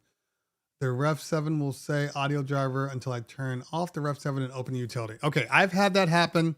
It's strange, okay? In all honesty, I've seen it happen, but there's no rhyme or reason to it. And that's the scary part of it all. Not scary, but that's the weird part of it all. On my Rev, I've never had it happen. I've used other people's Revs and I have had it happen. So I don't know what the difference is or what's causing the confusion, but the utility always makes it work. You know, the little utilities patch, and it is what it is. But I've never had it on mine. But what are you gonna do? Garlic fans united. You need garlic, and garlic just smells good when people walk in your house and you've just like, you know, thrown a couple of like, because I like to use the minced garlic in the jars. I mean, sometimes I'll cut up my own, but when I'm lazy, the minced ones are great. You just toss that in and that aroma kicks up. Anybody that walks in the house is like, what are you cooking? That smells so good. It could be fried bologna and garlic. They'd be like, ooh, can I get some of that? Haven't seen what else is there. And you know, use garlic with your broccoli, because broccoli. So I always stir fry my broccoli. This is a thing for me. I cannot stand. Sorry, I got like hairs on me. I cannot stand the smell of steamed broccoli. Can't stand it. Drives me nuts. Like to the point where I like leave the house. But if you stir fry it, I got no problem with it. But not steamed. Not steamed. Okay, let's see. Someone's mouth. We roast whole garlic heads with olive oil and salt and spread that on a bread. That sounds good. That sounds really good. Yes, absolutely. Look at you guys being cooks. I'm proud of you. I thought I was the only one. You know, my wife, she doesn't really cook. Like she can cook. She's a baker.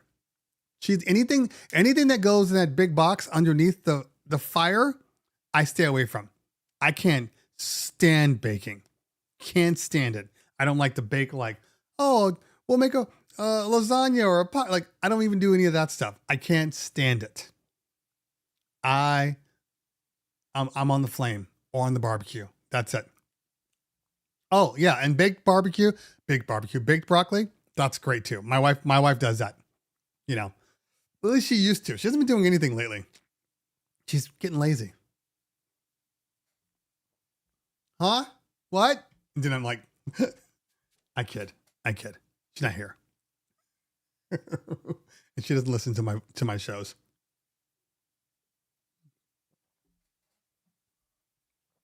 She, I know she will never know anything I say about her, and I could be talking just mad trash. She'll never, ever see it because she hates what she hates. Like, she loves talking to me, but she hates the tech voice stuff. So she won't watch it. So anything I could talk about anything. Anything. She'd never know.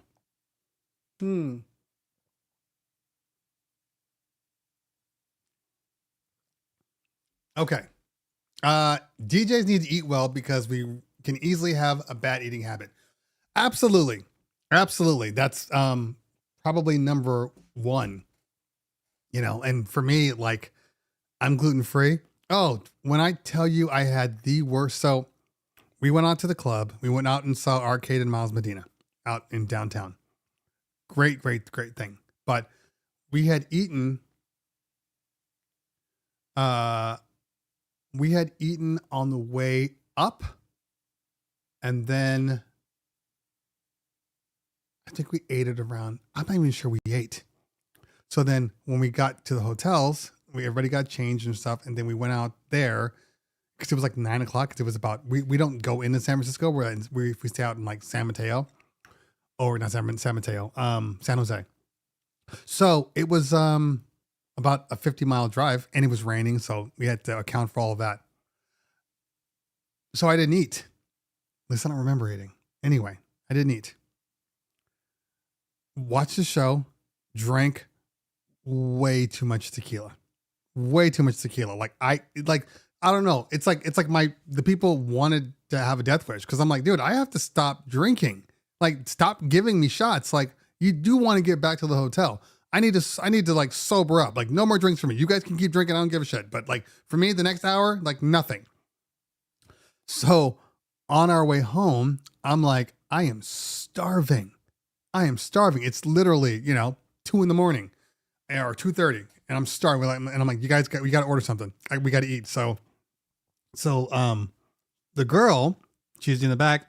She orders Uber Eats and has it delivered to the hotel. So right when we get to the hotel, like the food's ready.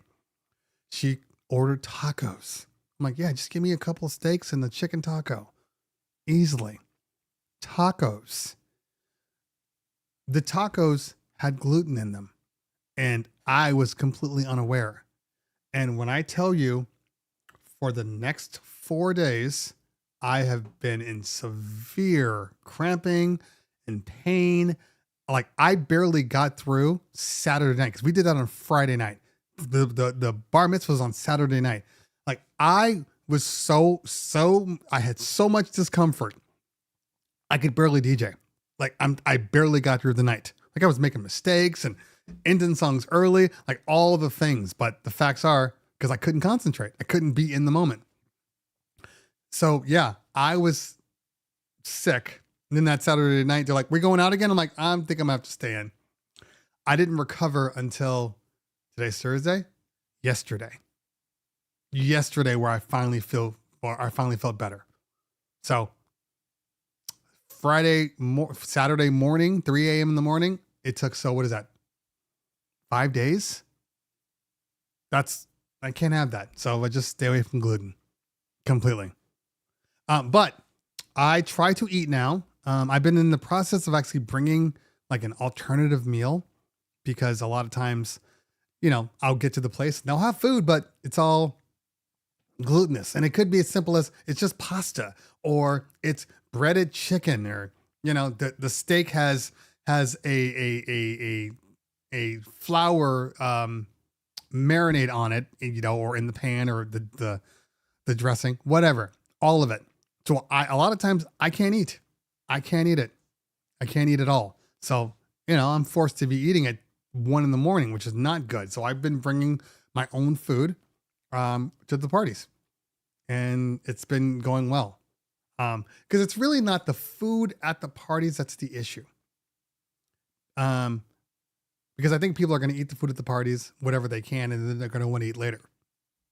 My whole thing is I don't eat when I get home. Now, I don't eat. Period. I'll just go to bed and I'll wake up in the morning. Or if I do eat something, it's like it's like protein or something simple. But I'm not stopping by the Del Tacos and the Taco Bells to get food and then eat it and go to sleep. Just not doing that. Not anymore. I haven't done it in a while. It's been good. It's been good. Really, the road to weight loss is really just taking off some of the horribly bad things that you've done. And then typically you'll find yourself, getting better. Okay. Oh, frozen pizzas. I used to love those. Oh my God. We used to eat, we would go, my wife and I, back when we were like younger and we were doing the whole DJ scene and bar mitzvahs and stuff. And she was a dancer. And I remember after the parties, we'd go to, grocery store or like 7-Eleven and we'd buy, this is before the whole gluten thing. We'd go buy like what is that? Gino's pizza rolls or the old school, I think it was Totino's, but it could have been Gino's too. The pizzas. Oh, first of all, I don't care what anybody says. Those little pizzas in the box, those Totino's are still to this day some of my favorite pizza. I mastered exactly how long it needed to be in. I mastered turning the heat up because the recommended one wasn't cooking it as evenly and as fast as I wanted it to. So I could turn the heat up and get that. And we'd have pizza rolls, pizza, Slurpees, and then we get like a Haagen-Dazs ice cream. That was good times, man. Those were good times. You would think that if God, is out there, he would have it would be better. See, we shouldn't spend all of our time trying to eat healthy all of our lives or eat healthy later in life to prolong our lives. It should be you eat healthy. And then by the time you get to whatever age you need to hear my story, then you just start to eat more and more crap.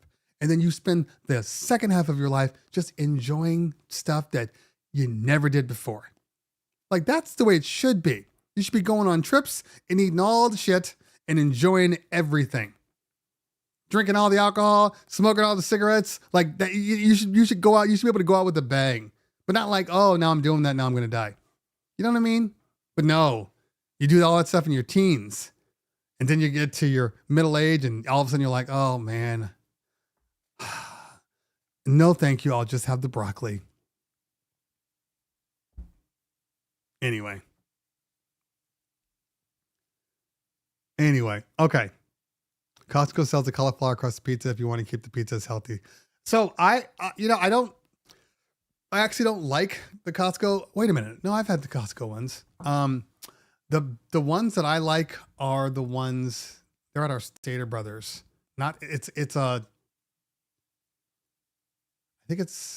There's two different kinds. One's like open something, and then there's another one. I think the open one is the one that tastes gross, but then the other one is really, really good. So I've been eating that one, but to each their own. Smokable broccoli. He's a Christian now, but I said, what happened? What do you mean? If you're a Christian, you can't eat unhealthy food? I've never heard that. That's a new thing. Is that a thing? I hope not. That would suck. I need to drink and be merry, but all in moderation. All in moderation. Anyway, all right, one more question, and then I had to cut out the snacks in between meals. That is huge, Pablo. That is huge. All right, let's see here. That's because you talked to her in your sexy voice. All right, couple more, and we are out. Hef says, and what's the usual wedding booking season look like? I feel like people are looking for a DJ in February for a May wedding and around April for a September wedding. So the weird thing about booking right now is It's all over the place. It is all over the place. I get people that book us 1-2 years out. I'm sending out contracts for 2026, but I'm also sending contracts out for like April. So I don't have a rhyme or reason to it. People are just late to the party now, which is why it's so funny. I literally had a call yesterday, and obviously you saw my schedule, and imagine that like across the board all the time. So people are allowed to schedule calls with or without my approval because I use Calendly. I want it that way. But here's the thing. I don't know why they're calling until I pick up the phone and call. Okay.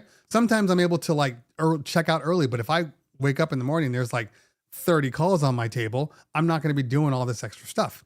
So I call this person and I'm like, hey, how's it going? I'm like, yeah, okay. I see your thing. You have a booking or a potential booking, and I pull it up and it's for a date that we just filled up. Okay. So, and I said, I pulled it up. I'm like, oh my God, I'm so sorry. We are completely booked for that date. It just happened. Like we had availability a week or two ago and now we don't, and you asked for the brochure a month ago and never followed back up with us. So whose fault is that? And I remember because the husband was like, so you're booked up. And I'm like, yeah, unfortunately, sorry. So we had this meeting for you to tell us you're booked up. And I'm like, first off, the meeting was like 4 minutes. Okay. Because I said, hello, exchanged pleasantries. And then I told them, and I'm like, yeah, I didn't know it happened. Okay. And he was just pissed off at me. Like, why are you pissed off at me? What did I do that was wrong? You're the one who waited to the last minute to book. I didn't. It'd be one thing if you were like emailing, right? Or calling it. And I just never checked my phone or responded to your emails. And then finally you get me on the phone and I'm like, oh, hey, you know what? Sorry. Last booking just came in last week. I don't have any more availability. Then the guy can be like, well, what the hell, man? I've been calling you for the past 3 months. If you had responded to me, I would have booked you then. That I understand. But you don't get to complain when you wait to the last minute. You don't. You absolutely don't. DJ Dustin says, totally random. What mic stand are you using right now during the live? This is the Elgato LP stand. It's the low profile stand. They have 2 versions of it. This is the low profile. It's been great. Some people don't like it because they think it gets in your way, but I use it during live streaming because obviously if you're DJing, maybe you're standing up and obviously your desk is probably lower for your tables or whatever you're using. But I can just go like this and I can talk just like this and keep it going. So now it's out of the way. So I can move it like so. So it can do both of them, which is what I like.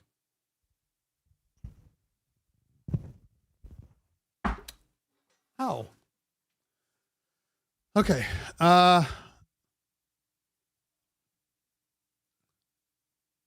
Is the Rain 1 still relevant today? Asks Aaron the DJ. That is a very good question. I will just say this, and then we'll leave it at this. If somebody were to say to me, hey, what should I buy now? Should I buy a Rain 1 for full price? And I would say, no, I would not recommend that. Not that the Rain 1 was outdated from the start, because I did like what it was offering. There was some weak points to it. But, I mean, don't get me wrong. If you can get a Rain 1 for dirt cheap, maybe you look into it.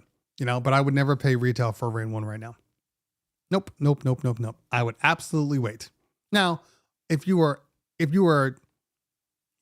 headstrong on getting a Rain 1, get a Rain 1. There's nothing wrong with it. It makes a lot of people happy. My Rain 1 is being used by my son. He doesn't complain. So, to each their own. All right. Last question.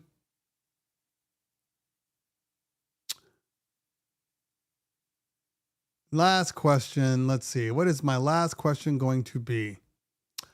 That is not food related.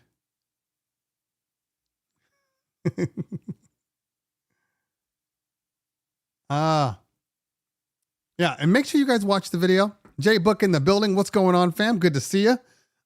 Make sure you watch the video. That's the one thing I will say. Make sure you like this before you leave, just so it keeps getting the traction. Jay Book asks, so are you done with Twitch altogether? Never to return. I did not get a new chair. I'm loyal. I'm loyal to my chair. The answer is yes, I am coming back. I am. I really am. I just have to, I got to finish a couple of things. I got a couple of projects. I got a couple of projects that are just sitting there waiting to be finished. And if you've noticed, like I said, my content's gone up because I'm trying to clear out projects and clear out obligations to people. That's the key. That's the key. It's just, I got too much work. And that's your auto chair using it no matter. You are damn right.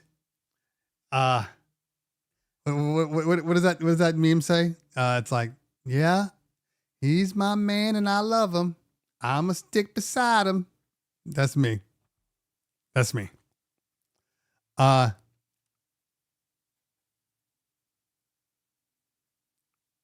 Yeah. For someone else. I mean, even then, like I said, my son's using mine. He doesn't care. I prefer the Rev 7. Some people prefer the Rain 1. I just know that at some point there is going to be a Rain 1 Mark II. There's absolutely no way they don't make one. Absolutely no way.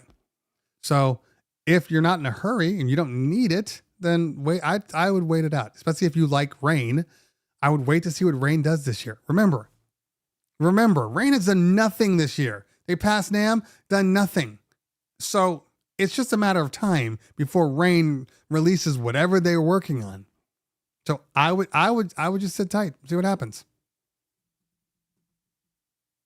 Anyway, on that note, I'm definitely going to head off. I want to thank everybody for hanging out today and enjoying my normal rants and my food cooking. And I'm glad that you guys can appreciate that you can do videos anywhere, because that's the key. You know, keep it fun, keep it exciting. The next one, who knows where it's going to be? Yeah, I might be in the bathtub. You know, who knows? Who knows? But I definitely don't want to always be sitting right here. You know, it's just, I don't think it's necessary for everything. Sometimes it is. You're doing a wonderful job. That's why you get haters. Thank you very much for that. Everybody keeps telling me that. Everybody keeps telling me that. And it doesn't make it any better. I'll say it that way. But it is what it is. I know it's a part of it. I know. It just the only thing that bothers me, in all honesty, is not the haters. I know the haters are there. The thing that bothers me is that I didn't put them there.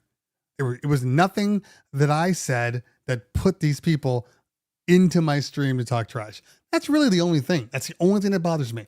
I'm totally fine when it's me. Like, I did it in the kitchen. People are like, why are you doing it in the kitchen?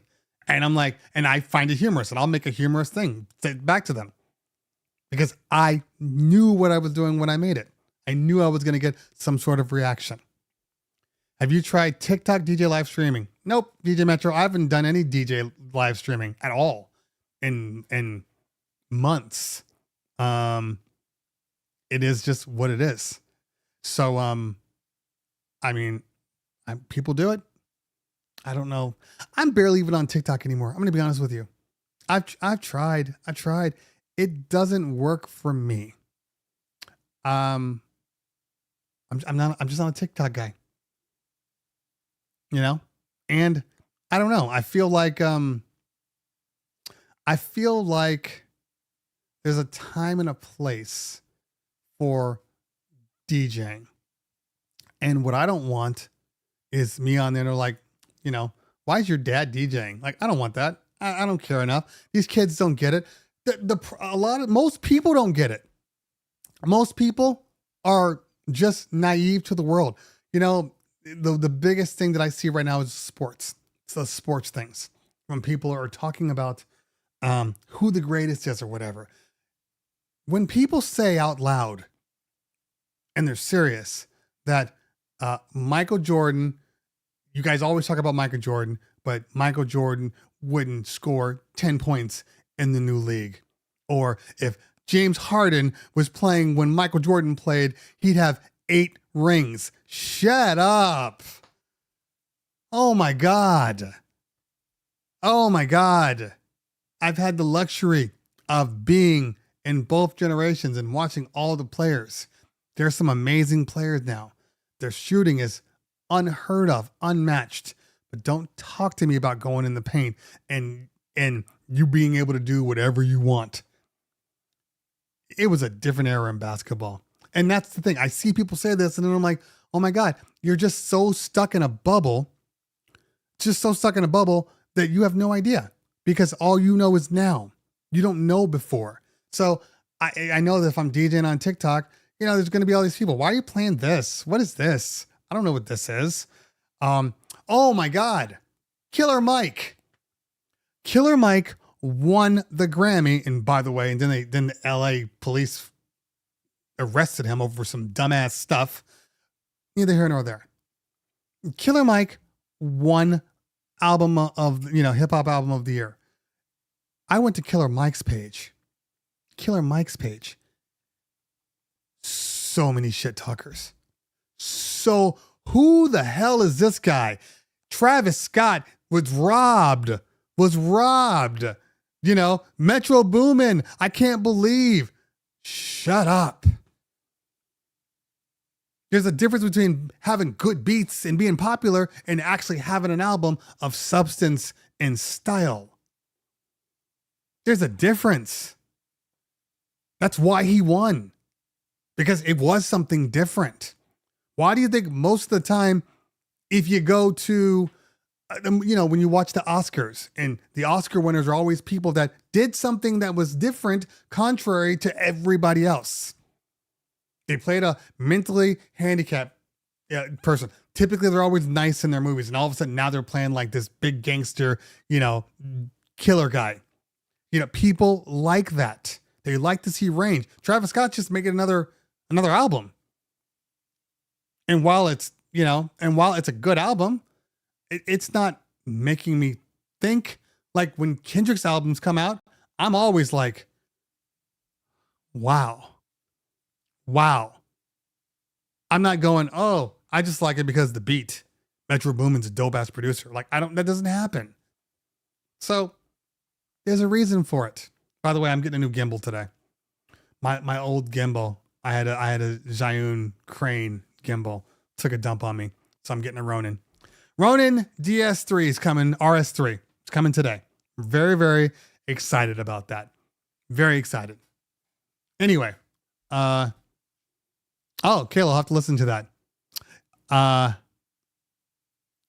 Yeah, Pablo, his entire page, just hate. Who are you? You shouldn't have, you stole this from him and blah, blah, blah. There's no way that this album was better. They hadn't even listened to the album. They just came on talking trash. Anyway. Yeah. So John Sally for the win. Oh, this is what we're talking about? My bald? Hey man, my head is my head. I had to start doing this head thing. Not because I have never had an issue with my bald head. I like my bald head. But people get to this point where they're like, all they see you in is hats. You take off your head and you're like Rocky Dennis in The Mask. Like, I didn't want that. I didn't want to be the LL Cool J when he finally took off his hat. I don't want that. Like, I don't want that. I don't want to be Neo. So I got to start showing this. If you haven't noticed, a lot of my videos, especially my reviews, I'm without a hat on because I want people to see both sides of it. And yes, I cut my own hair. Cut is a ambitious term. I shave my head. When I take a shower and I just shave it off. Like right now I'm getting a little on the sides and up top. I'm gonna go after all my meetings. I'm gonna go run. come back in, shower, shave, I'm good. Anyway. All right, y'all. You should check out DJ Chef. I might do more of those just to piss people off now. I got tons of specials that I can make. I might have to. That'll really bother some people. I don't get it. Why are you still at the stove? Maybe the next one I'll barbecue. What does barbecuing have to do with this new piece of gear? Now, if you actually watch the video and you watch it and then you look at it from a full bird's eye view, you will notice that it all actually goes together. It makes sense. Levels. That's all. Just levels. Okay. Anyway, skull shaver is nice too. I have one of those too. I haven't used it for my head though. I just prefer the Bic. The Bic, not the Bic, but like I use Harry's, but it just lasts longer. I don't like to shave every day. It was the most cohesive video you've done. Thank you. I guess that's a good thing. I guess it's a good thing that your last video is the most cohesive, because it would suck if you were like, your videos 5 years ago, those were the most cohesive. Now they're just trash. So I guess I'll take that. Do one while washing your truck. T Diesel. I think that's it. I think you just nailed it. That would be a good one. I gotta think about it. Anyway, Alpha Theta and Wave 8 would be a great review barbecue. Yeah, except for I already did the Wave 8 video. Ask any good gimbal for the iPhone. I like the DJIs. As a matter of fact,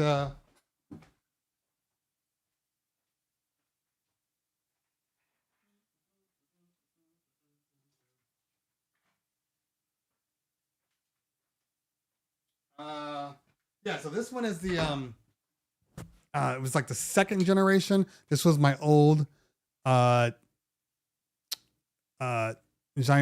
M3, which was great. It was small. I just loved it, but couldn't handle the motor. Just couldn't handle it. This one's really good for iPhones. This is the DJI. Was it the Smooth or something? I forget what they call it. But they have a new one that's even better. So get that one instead. It's like a darker gray, but these are great.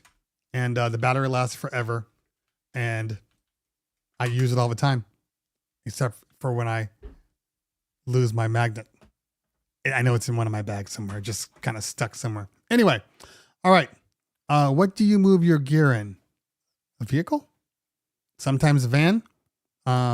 Sometimes my truck. Most times my truck, unless it's really, really busy and I have a whole bunch of gear. Then I'll have my roadie rent a van and then take that. But I use my truck. I can fit everything in my F-150. I love my F-150. I know people like to talk trash and, Ford, fix or repair daily, blah, blah, blah, blah, blah. I prefer the... I haven't had any issues.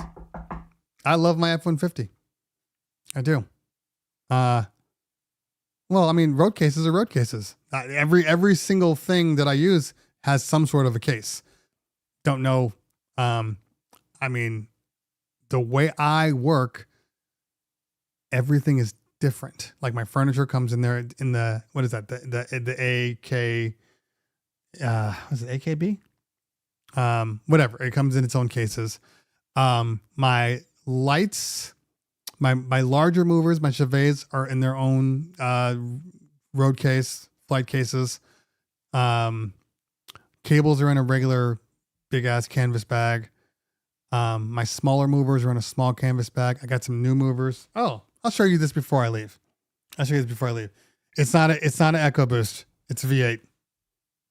We're good. Hold on.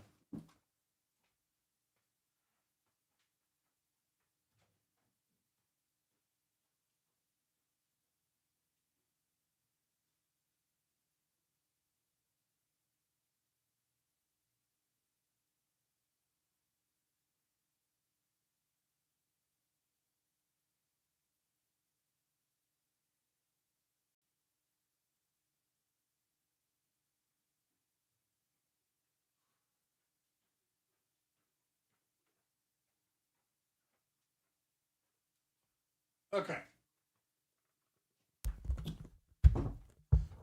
All right. This is the LM 740 from B Stopper. They just sent this to me, and I'm going to use it over the weekend. I am very I turned it on for a minute. It's like it's a wash. It's a wash and a beam put together. And I don't know why this thing comes out and stretches out, and it affects the coloring and the spread. But you can also do individuals out of this, like individual beams, and then you can put them all together and make one big wash. I'm very impressed so far. I'm gonna run these with the WMX this weekend and test them out. They're good size. They're like a medium, so they're like in between, like a 350 and a 250. They're a little bigger. It's Blizzard Slide from 6 years ago. That's cool. I don't care where it comes from as long as it's affordable.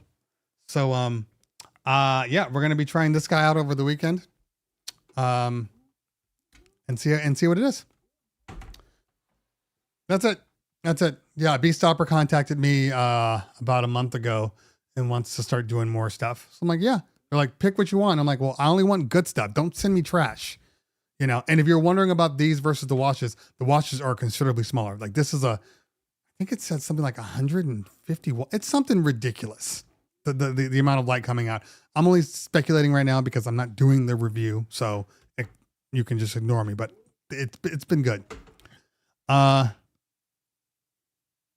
Anyway, we're going to try these out. So I got another call in 5 minutes. Thank you guys for hanging out today. Make sure that you have great parties this weekend if you do have some. If not, I don't know who we're voting for the football. I would like to see McCaffrey win a championship. I mean, San Francisco. I should technically be voting for California, but I'm a Rams guy. But Kansas City's had enough. It's time for the 49ers to get one. And I like to see Brock Purdy, kind of dismiss the naysayers. Anyway, all right, y'all, gotta go. Lakers. I knew that was gonna come from PJ. Oh man. All right. I'll see you guys next Thursday. Obviously I will have more videos in the meantime because I still have NAMM videos to put out. And like I said before, have great parties, and we'll talk about them all next week. Peace out.